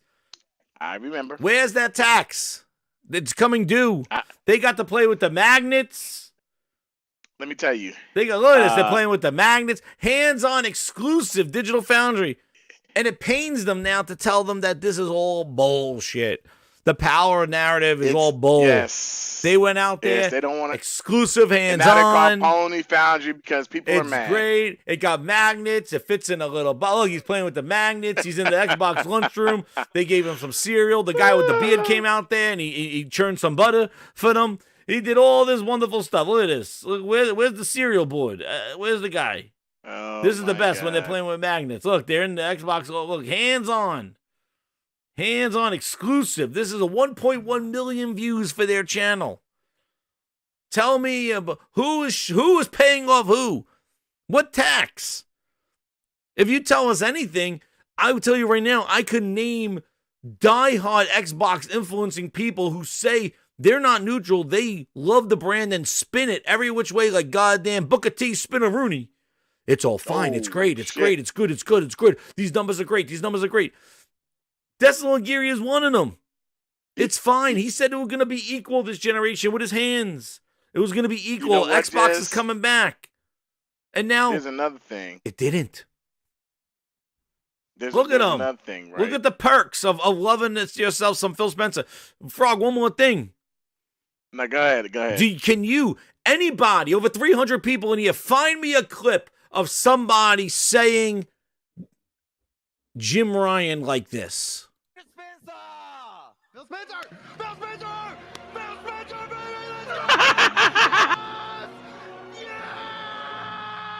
A big YouTuber. That guy has his own channel. Can you show me? I need somebody screaming Jim Ryan's name, like Jim Ryan, Jim Ryan. Please, somebody say his name, or somebody yelling Yoshida. Oh, Yoshida! Like I need somebody. Yoshida! I need a big YouTuber screaming out an executive's name like he birthed his child. Hey, I need somebody like that. Please, I need to know where on the internet is the PlayStation tax. I think there's more of a friggin' PlayStation tax than an Xbox tax. Because I can't find one person that screams out the executive's name like that. So I do think that games are based on their merit, right? Hey, that's not for a game, ladies and gentlemen. Merits, right? That is not a game. But Jez, hold on, Jez. Yeah. I do think that when you see some of the things that people are mad about PlayStation, it's just because PlayStation hasn't given up enough outline of what's going forward. We only have some games, right? Whereas Microsoft has given you a lot. This is coming. We have no dates, and then when they finally show Avowed and some of these other games, they look like trash. Overpromise and underdeliver. Or you get the game and it's like a Halo or Forge, and you're like, this is a service-based game. What the hell is going on? We didn't know this was coming to service, but Halo is supposed to last for 10 years. Halo Infinite lasted for 10 years. That game is dead. Like, I just don't get what people don't see about, like, look, there's no bias here. The writing's on the wall. Once Halo Infinite came out, and the disaster was, even though certain people gave it these 8s and these 9s and these 10s, which it didn't deserve, it's a solid 7 all day. But that aside, it's like it only got high scores because the name was Halo. If Spider-Man came out and it was half as freaking back blown out like Halo Infinite without the content, man, that thing would be getting 6s and 5s all over the dude. I want Cerny's name screamed out. Mark Cerny, Mark Cerny, Mark Cerny, Mark Cerny. The quality isn't there, Jazz. And now you got people saying, "Oh man, they got a Last of Us 2 remaster before this, and that." It's $10 to upgrade. You know how many people bought that game and they're just gonna upgrade it for $10? People need to stop complaining about the frog. bullshit. The $10. Remember, the $10 upgrade was the thing that came before the $70 cost. Remember, it was and they had already. They had already Yes. said, hey, any game that came here on the PS4 and we do an upgrade for it, if you have it already, it will only be $10. Why is this a bad thing? I wish this Microsoft would say, hey, where's the Gears of War collection? They need one desperately. Where's Marcus Phoenix collection? Where is it? I'd buy that in a heartbeat. Dude, I'd buy it in a heartbeat. Shape Cheryl Nix, or whatever his name was, rumored the game for freaking 4 years already. The Marcus Phoenix, it was supposed to come out with the X, the One X. Where is the Marcus Phoenix collection? Where is it? They need it right now. They could use it. It's a shit show. Please. It's a shit show. X-Hawk, what do you have to say about this? Larry Herb promoted a sales for the PlayStation 5. Go buy it with the link and everything. Here's your same dude. The Xbox One X. They don't believe in themselves. Look, unhinged Major Nelson. Look at him. Before and after. And looks similar in design. Don't believe in themselves, man. Bro, you gotta see this. How do you can't stand behind a company that doesn't believe in its own. What do you like? Not Wait. designer. So Carl, why don't you tell us a little bit about the team putting this together? Yeah. So Wait, I want to see Major Nelson pull out the gloves. Got all the USB ports in the back, of course. Look at this. This is like the goddamn home shopping network. Put this at home in your entertainment system. What happened to Major It feels Nelson? it's Unhinged. a powerful game console that's sophisticated. A lot in there. And if I want to hook up my Kinect, I can still do that through the adapter. Of course. Yeah, we've got the adapter. We've got all the USB ports in the back, of course. I know a lot of folks, Xbox, you can expand the storage with your external hard drives. I'll tell you one of the greatest things. I talked about bringing my unit home for testing, and it was great because I have all my games installed on an 8 terabyte external hard drive. Right. So when I brought my Xbox One X home, I dropped it in, plugged it in, signed into Xbox Live. Everything was there. Right. It was seconds. Now, let me ask you about VR which is something that I think people talked about. I don't think you guys have necessarily announced a lot about VR, but this will work with VR headsets down the road? We talked a little bit about that last year, and we're not sharing any details today, but this is certainly a tremendously powerful piece of hardware. Okay. And that's the thing is that it's designed, we designed it to really drive the experience. VR, they said. Okay, so it's VR, we will be able to hook into it in some way. It could be, yeah, that's possible. To really drive the experience. Wait, what does he say? Where you plugging the VR? Up his ass. So VR, we will be able to hook into it in some way. Oh, shit. One day, Major. Possible. It's possible. On November. Well, now he's advertising a console that you can plug VR into. Oh, look at this. Major Nelson finally came around, and now he's marketing or telling you to go buy a console that you can plug VR into. Oh, man, not like this. The tax. Know what the tax is? I told you what the Xbox tax is. Oh no! We suck again! There it is. Right there. That's your Xbox tax. Lying straight to your goddamn face. 6 years in the making, everybody. Just like Frog's friend. Just like Frog's friend. I'll be there at 1 o'clock, never shows up. You're not calling that dude to take you to the friggin' airport. All right? Lying. Yeah, we'll plug in the VR somewhere. Yeah, plug it in your ass. That's where you're plugging it in.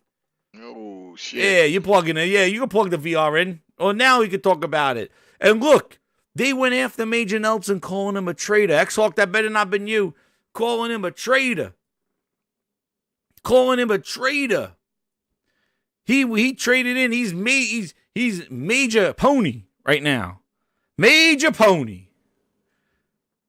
And then his comment, and dude, he replied to this about 20 times, just copy and paste. When everyone plays, we all win, right? That's what he said. Hey. He took that Phil Ness and he shoved it right up their ass. Oh. Booty. Booty. He did it. He's like, when everyone plays, we all win, right? Oh no. Do not be sorry. Dude, Major Nelson unhinged. He was lying 6 years ago that he could plug a VR in their ass or whatever. Yeah, you can plug a VR into the One X. What the fuck? Well. Oh, yeah. Everyone plays, right? You traitor. And you traitor. I get sick and tired of people saying, "Well, hey, they're He's a moving to traitor. different beats of their own drum." Jazz, you constantly hear about Microsoft moving and Xbox moving to a different beat of his own drum than PlayStation, but they are direct competitors to each other. And anybody who says they're not, you're freaking crazy. Like they know they're competing against PlayStation, they just can't compete. The same people that were telling like, "Oh, put our games everywhere. It's not about the console." Major Nelson tweets out about a friggin' PlayStation. They buy it on sale, and everybody call him a traitor. He's like, but wait, didn't you say games everywhere? More people to play the games win. He shoved Phil Spencer go ahead and put Starfield right in their on face. Go ahead and put Starfield on PlayStation. I'll buy it. Let's go. I'm not mad. Go ahead and do it. I'll buy it. Then go ahead and put it on there. Then we have our good friend Destin. You got a person that will buy it. Right Destin here. now. I'll buy Starfield again. I purchased it once. I'll buy it again. Now we have another issue. Now this one hurts because finally, Destin. Now what happened to him is that he shit where he ate. So he was eating good from getting all Xbox fans' money and their YouTube. Thank you for hitting hundreds of thousands subscribers and all this other stuff. He was eating good, but he shit too close to where he ate because now IGN is their biggest culprit and basically the lead runner of the Xbox tax of having people at IGN shit talk Xbox and have inherent bias to them. And that happens to be where he works. So he had to go, Dusty Bin, that's right, had to go on the war zone and defend the company that pays his bills. Let's hear it. Good, William. Why are you here? And arguing. Thank you for the money for watching. Here we go. If you hate me for disagreeing one time on one thing so much that you're unsubscribing, then you never were a fan and you never had my back anyway. Because if we can't sit here and have a conversation about something we disagree on and you just need to punish me, then whatever, dude. Say you're sorry. What am I sorry for? I don't agree that there's an Xbox tax. I have to apologize because I don't think there's an Xbox tax? How can I apologize for that?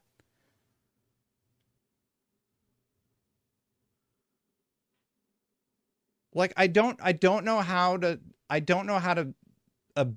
appease you besides agreeing with something that I don't agree with. And I can't do that. Good, William.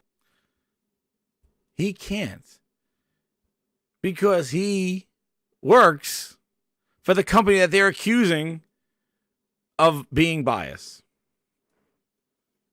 Meanwhile, he creates a whole friggin' channel saying he's an Xbox fanboy. I'm a fanboy. I'm a fan. Nobody any questions about that. Did you see Sony fans or Nintendo fans going, how dare him create a channel on he loves Xbox? That's bias. He works for IGN. Oh, clown. Nobody cared. Nobody gave a shit. But now he built his house on the lies and the benefits of Xbox. Now what he's trying to do is saying that next year is going to be their year. That's what they all say about this time of year. God damn it. It's just as routine as Santa Claus. God damn it. They're going to wish by their chimneys tonight, and they're going to be waiting for Santa Claus to drop by to wish that Xbox has a good year next year. But you built your channel on praising Xbox even when there may be things that you should have criticized them on. And now when you have something to say, the problem is that you work for the company that people don't like. You shit where you eat. So now you deal with the repercussions. And saying you don't believe in an Xbox tax. Listen. And then what people are doing, I'm telling you right now, the mind share has shifted. There is a bias. But the bias has been created because Xbox has consistently overpromised and underdelivered. They were the dude that was supposed to show up at 1 o'clock saying he promises you and never shows up. They're unreliable. Not trustworthy. We got years of Phil Ness clips of him just blatantly lying, saying he heard you and prepares to ship shit. Phil, ask us about Halo again. Would you ship that? What you just played? Phil said this in 2019. Means when I think about Xbox, I'm going to think about quality games. We have work to do there. We haven't done our best work over the last few years with our first-party output. That's always been a hit on the company. When you think about Xbox, you think about quality games. That was in 2019. And he proceeded to launch Halo Infinite in the state that it is. Forza Motorsport in the state that it is this year. Redfall in the state that is. Starfield at 30 frames on console. When you think about Xbox, you think about quality. Tell me about that again, Phil. What was it about? Let's hear it. And lip syncing, which are done procedurally by a programmer. The character's facial expressions and lip syncing, which are done procedurally by a programmer, are incredibly accurate. And just listening to the characters speak and watching their facial expressions, wrinkled eyebrows and foreheads, squinting eyes, and different emotions show you something you would never expect in a Bethesda game. And the character models look really great under the correct lighting. Everybody in Starfield looks like they shit their pants. That's the animations. Everybody in Starfield looks like they shit their pants. And Phil, what was that again? You said this in 2019. Means when I think about Xbox, I'm going to think about quality games. We have work to do there. And he says, we have work to do there. We haven't done our best work over the last few years. That was in 2019. So he's talking about 2016, 2017, 2018. They didn't do good then. This is what they're doing now. How many times I heard you. I see commentary that if you just build great games, everything would. There is a bias. The mind share has shifted because they are irrelevant and they lied and they suck. That's why. They have overpromised and underdelivered with everything. The One X, no games at launch. Go play your old games. Series X, no games at launch. Go play your old games better. Halo, sorry, year delay. Oops, we don't have co-op. Joe, tell them that we don't have it. Redfall, first game of $7 billion purchase. It's a AAA $70 game. The first game, $70. Yeah, it's not launching with 60 frames. It's a shooter. Oops. Oops. Starfield, the game of the generation. Here it is. They got people that look like they shit their pants. They're walking around looking like they shit themselves. Wrinkled eyebrows and foreheads, squinting eyes, and different emotions. We heard you. Dude, we heard you. This, We heard you. We how got shit in our many pants. times does they and then he shows up and people like Phil, instead of going, Phil, what the hell is this shit? Lip syncing, which are done procedurally by a And what's crazy is you hear one of those influences in the background. Eastwood, he's in the background telling you how wonderful this game is, but this is what the game looks like. And tell me where the fucking tax is. It's ludicrous tax. That's what it is. It's people lying through their teeth to get paid because that's the world that they built and not telling you the truth. That's why it's funny. Frog and I don't have to spin shit. We come in here and tell you the way it is because we experience it, what we see. I'm not going to tell you here, guys, trust me, no, this is awesome, this is awesome, this is awesome. And the game looks like this. I'm going to say the game looks like people shit their pants. Would you ship that? What you just Like, played? this is the thing. Like, you're lying, and people will go, no, trust me, it's off. Come on. I ship my pants. They ship my NPCs.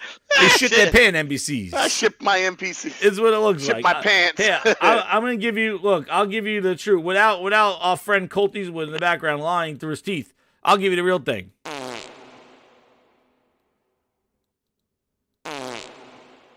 She shit herself. She shit herself. She shit herself right here.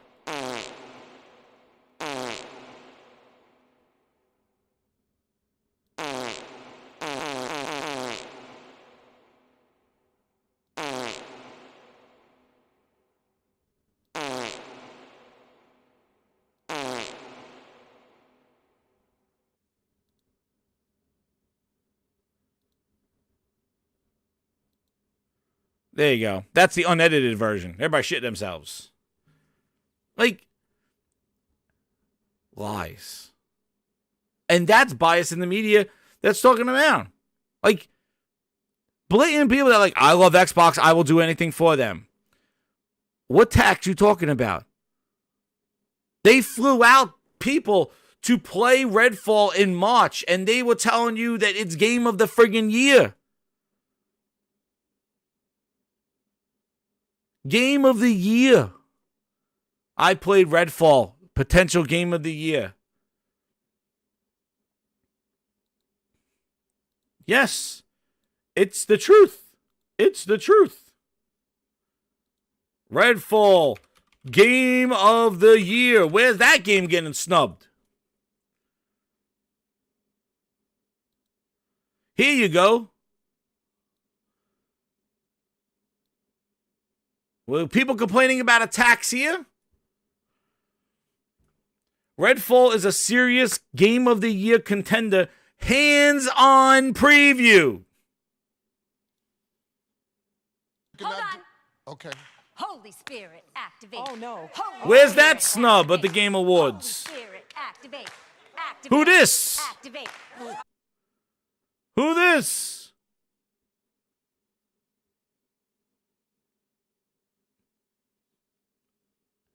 Xbox lost their mind share.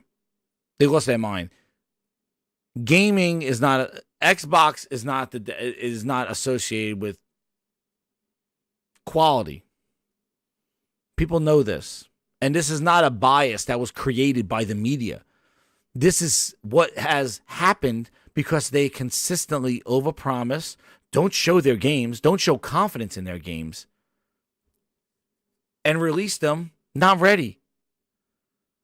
Listen, Phil showed Craig. He didn't think it was a problem until it became a problem. They launched Halo a year later without co-op, without online co-op, without Forge, with 5 maps, day one guns. They did that. They turned Halo into a friggin' chop shop. They did that. They made Sea of Thieves 3 missions 7-8 years later. Who's the author? This guy. Adam Cook. Let's see what he does. I want to know where he is now. What else did he write? Is this him? Who this man? Let's see what else he hyped up. Adam Cook. Let's see what else he wrote. He reviewed Goat Simulator. Let's see what else he wrote.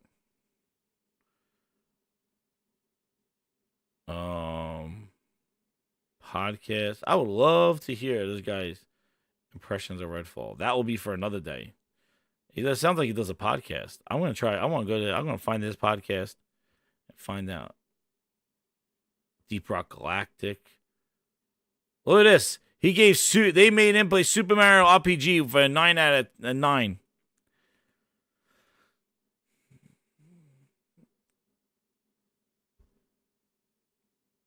I have no clue. I have no clue what they fed him out there. They must have took him to a good rooftop party and tattooed that ass. Because he came back for Redfall saying it was game of the year. Listen. They need to earn their respect. And yes, games that from Nintendo, like the Marios, like the God of Wars from PlayStation, there is an inherent bias there of quality and epicness. And if it delivers, and you can't sit here and say Spider-Man 2 was a cash grab. Spider-Man 2 over-delivered in every aspect of Spider-Man, of the previous games. Same thing with Horizon. Horizon 2 did so much more than the first one. God of War Ragnarok, same thing. And what's incredible is that it takes a lot for sequels to get acknowledged in award shows, because you got to be better than the first, especially if the first one was award-winning. And the fact that Sony and Nintendo are able to do that should not be taken away because there's some bullshit bias. Play the goddamn games and then tell me there's a bias. Because that's the problem. Half the people that are claiming haven't even touched these games, but they'll sit in their Xbox world and whine and complain about, I remember the day Xbox was great. It's the media that's holding them down, I tell you. Let me go out there. I'm going to tell. It's the media that tells them from greatness. Xbox has done such great things this year. Phil Spencer's winning awards, bitch. That means something's got to be good. Tell me another story, Grandpa. I remember.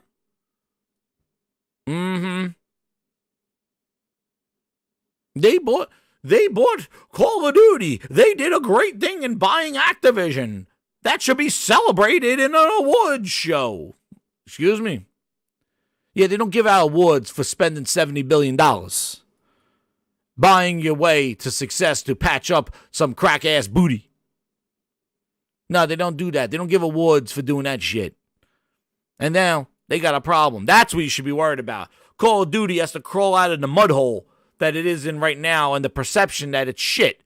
And they got to say, we heard you next year. That's the We Heard You edition. I remember the tools they said were going to come. And I'm going to tell you this right now. And I know, again, content creators and everything out there, we're here, we're content creators and all that shit. And I don't want, but if you just look at the excitement and viewership of certain huge Xbox channels and where they were with the Series X launch and the viewership, and it's going to, a new generation. And look at what happened now. The mind share has dwindled down because it's been 3 years now and Xbox did not prove shit.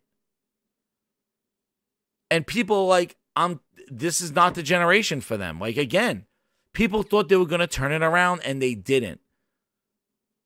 And they're not even focusing on the console anymore, which says is like, if you are an Xbox fan, how the hell do you run with that narrative? I don't get it. I don't understand it. If it's not about the game anymore, then why are you even in it? If you love Xbox for what it was, celebrate that and just be like this. And I'm telling you, as a disgruntled Xbox fan, I don't like it. I never did. I don't like Phil. I don't like that whole goddamn regime. I think they're sleazy sons of bitches, and they don't know how to game. They don't know how to run a business. And they're like old dads. They're like cool dads. I agree. That's what they're like. I'll be your friend, Phil Spencer. We'll go drink together and hang out. But that's as far as I'll go. And I'm just going to pander to you to make you think that I'm like you. And therefore, you'll trust me. But when it comes to what he has to deliver, the dude's clueless. He just said in that interview 6 years ago, he was 3.5 years in. He's over 9 years into this thing, still talking out his ass. It's time to move on. And I don't even know, and I also think them putting Sarah Bond in charge of Xbox is just a placeholder. Because I think she's just waiting to jump into Phil's spot, and she's not going to do shit with Xbox. Yep. Because, but Frog, she was in charge of their partnerships, their external partnerships. Her job was to grab games from other publishers and identify them as Xbox games, like bring them over to Xbox. That's what her job was. She was a recruiter of like a Xbox curator, and now she's just head of Xbox. So does that mean that they're not curating games anymore? Probably not, because they bought a whole goddamn bunch of them. But hey, listen. The bias, the creation of they don't deliver quality, that's on them. That's the perception that they got to fix. And that's going to start with quality and consistency. And they don't have either right now. And whining and complaining, thinking that somebody's holding them down. Listen, the games were not that good. They were decent. But I guess like a little mound is big in a flat land, right? Mm-hmm. And that's probably what it is. It's been flat for Xbox, and you got a little bump, and you want to make it a mountain. It's not. They need to build on that. They need consistency, and you should agree. You should want that, and have them respect you, and not make excuses for them. Respect the consumer. Don't mock me. Don't mimic me. Don't pander to me. Deliver the goods, and I'll pay for the goods. Don't deliver me shit and expect me to pay, and then say, I'm sorry, I'll fix it later. As a gamer, you should demand respect. As a consumer, it's your money. It's your hard-earned money. There you go. And they should not be selling you some dog shit and trying to fool you into thinking that it's better than what it is. So, agree. The consumer, vote with your wallet. And that goes for all of them. Sony, Nintendo, and this. You need our money. Earn it. Earn our respect. Earn our attention. And that's it. There's your tax right there. Taxes paid, bitch. Mm-hmm. Grindhouse law, over. There it is. There's your taxes. So don't make excuses, because guess what? The squeaky wheel doesn't get the grease. Like you're just looking more desperate. And what do you think's going to happen? Things are going to change. The only thing that's going to change. Exactly. The only thing it's going to get rusty. It's going to get rusty. Yeah. Yeah. That's the only thing's going to change. Nothing's going to change. So, what do you think about? Because I know I've heard a lot of people think about talk about this Last of Us 2 remake. I don't have a problem because I'm only paying $10 for it. And I think if you're new to Last of Us, you're getting a good game, a good experience. But $10 for something that I can just upgrade. No, they're adding levels. I don't have a problem with this. I want 3 levels. Yeah. They're adding the horde mode, and I don't have a problem because it's $10. I also don't have a problem with this because we don't. I guess my only thing is Who I don't would have a problem with this? I do know what Naughty Dog's up to, but I don't have a problem with them remaking this. No. And saying, hey, it's a $10 upgrade. I don't know why people have such a big problem with this. This year has been amazing for video games. Amazing. Mm-hmm. So if this year is to say anything, I think next year gets better from third party and first party. Hopefully Microsoft comes to play next year and they have some really good games. I can't wait. I want to see Hellblade, dude. I want Hellblade too. I want to see Hellblade. They already ruined Halo on me. Yeah, they ruined Halo for me. But with that said, like I said, I honestly think this is their last console. I don't mind partaking in the onesies and twosies because I know where I'm going to mainly play. And we'll see what Nintendo does because Nintendo just seems to be on fire.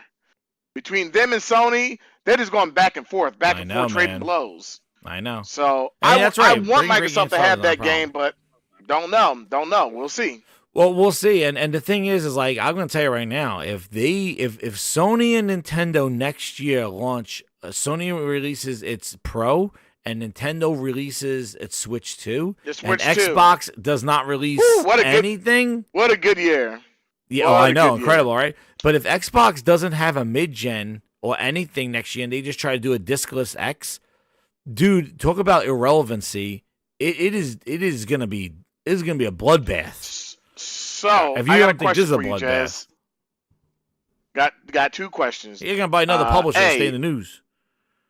Are you gonna do the night before Xbox this year? Oh yeah, I'm gonna have to do that. When is the game? I do my night before Game Xbox. Awards are is it 8th or 9th? I want to say it's the beginning of December. I'm gonna tell you right now. I'm not mistaken. I'm not gonna. So next week, I'm not gonna be here next. There's gonna be no show next week. I'm gonna try maybe get another video or so out this week. So no Gaming Grindhouse on Monday. I'm going on Grindscation. I'm going on Grinds Vacation. So what day is that? That's the 4th to the 8th. Is that the 1st? So that week, the 4th to the 8th, I'm not gonna have a show that week. So there's no show that week. No show that week. But when's the Game Awards? The 7th? It's the 8th. Oh, it's the 7th. I want to say it's like that 7th, 8th. Yeah. Okay. I'm not going to be able to since Game there's Awards. no Gaming Grindhouse, it's the perfect time to check out my channel. There you go. Everybody go to Frog's channel. Yeah. Check out my channel. I'm going to show Put the link in the chat, portal, Frog, so everybody knows. They'll go there for some footage. Some accessories I purchased, and some of the things I picked up during the holidays. That's it. I'm on Grindscation. December 7th. Yeah, I'm not going to be here. Go to Frog's channel. He'll cover that, and I'll be back. And when I come back, we'll do the Grindhouse Awards, and we'll talk about the awards show. But oh man, but there was another thing. Just speaking about the something. award show, did you see what Keeley said? That the whole thing about world premiere thing is not going to be a thing. Yes. So does that mean he's not doing them? Yes, that's weird. I don't know. That's going to be weird not having that. Well, what's he going to do then? How do you not have that? Does it mean that he's changing the name? Maybe it's not going to say world premiere, but it's going to be something else. Like maybe it's not going to say world premiere. Keeley's first or some shit like that. I don't know. A VGA I don't know first? how you don't say world premiere for Frog, drop the link in the chat. They maybe. And hit that like grinders. I'm going to get another video out this week, so make sure I give you a twofer before I head out. But yeah, hit that like button, share that, subscribe. I saw a whole bunch of new people here. Hit that subscribe button.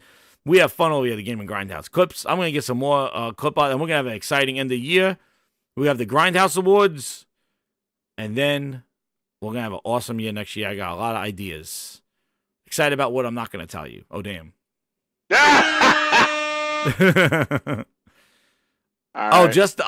it is. Goes to New Orleans, says no, just the title world premiere. Okay. So he's just being a play on words. There you go. All right. Keely's trying to be Links cute. in the chat. Go ahead. Hit up there, subscribe Frogs. to me. Hit that like button on the way over there. Okay. So Look, Toolman I'm always says trying he's to reach changing the name, but it's a world premiere first look. Oh, jeez. Okay. Name. Yeah, so all you guys, girls and girls that bought a PlayStation Portal, I got some accessories that I purchased for it. Stellar Ass.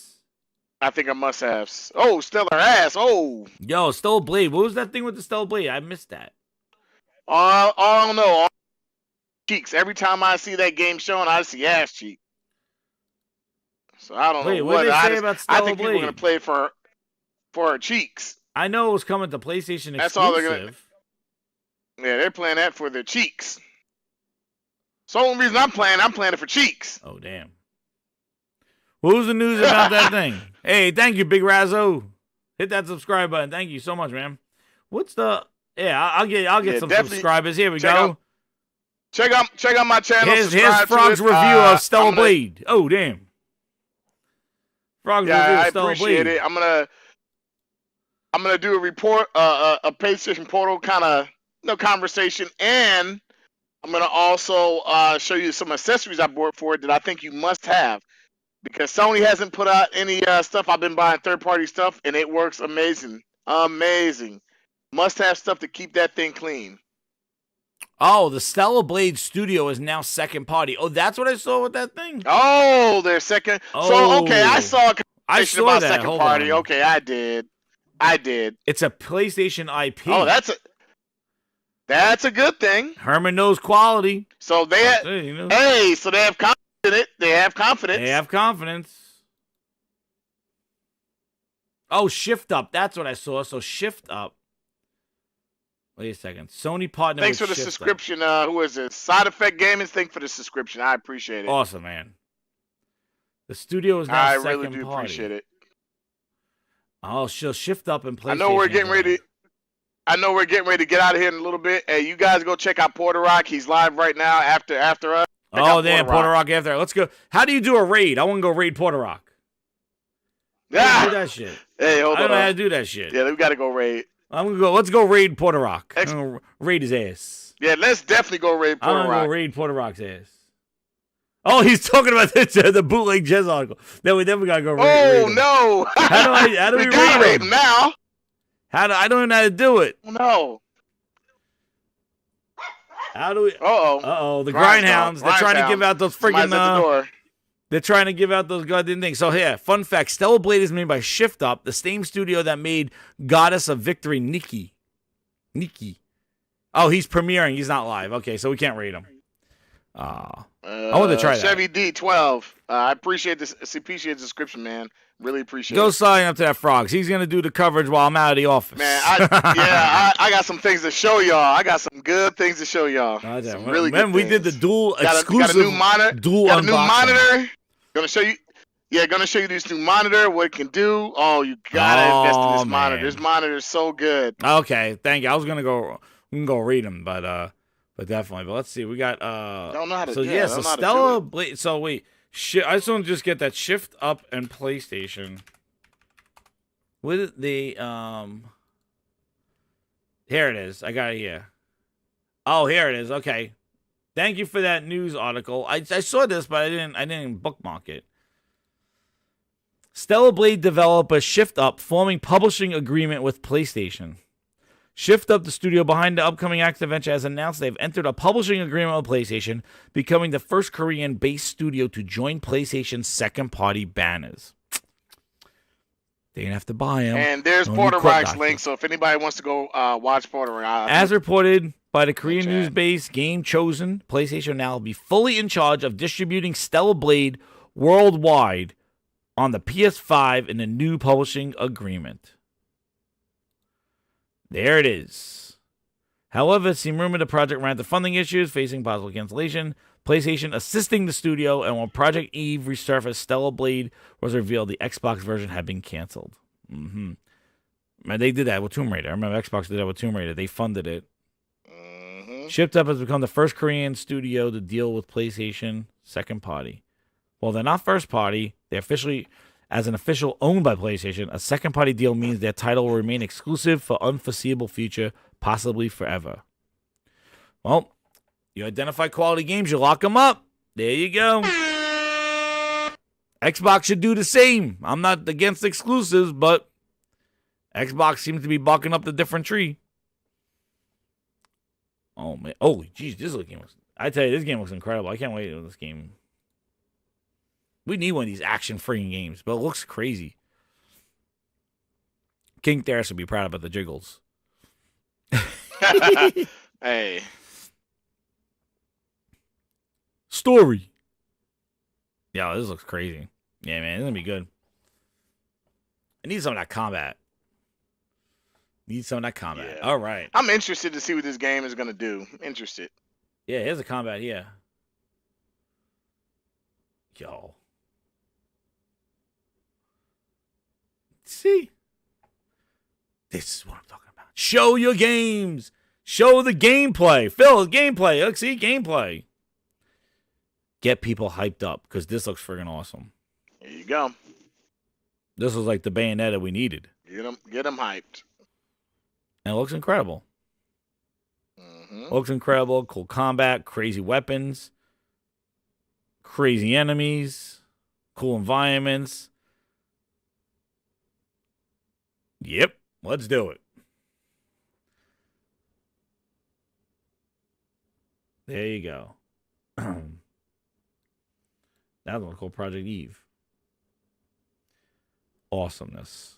Well, Grinders, awesome show.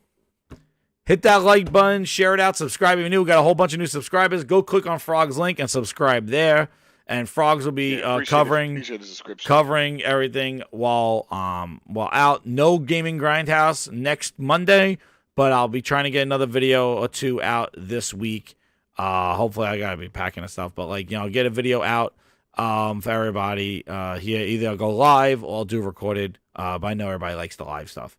So hit that like, share it out, subscribe if you're new, be a VIP grinder, hit those emojis on your way out, and thank you again for everybody and your support, and enjoy the Game Awards. We'll talk about it one more time. Maybe I'll do a vote or do something like that. We'll talk about it again. And with that, Game Pass out. Oh, and second ops too. New games are coming fast. 12 minutes and Hades, and they're all on Game Pass. Some of them are like a Requiem. What to play first?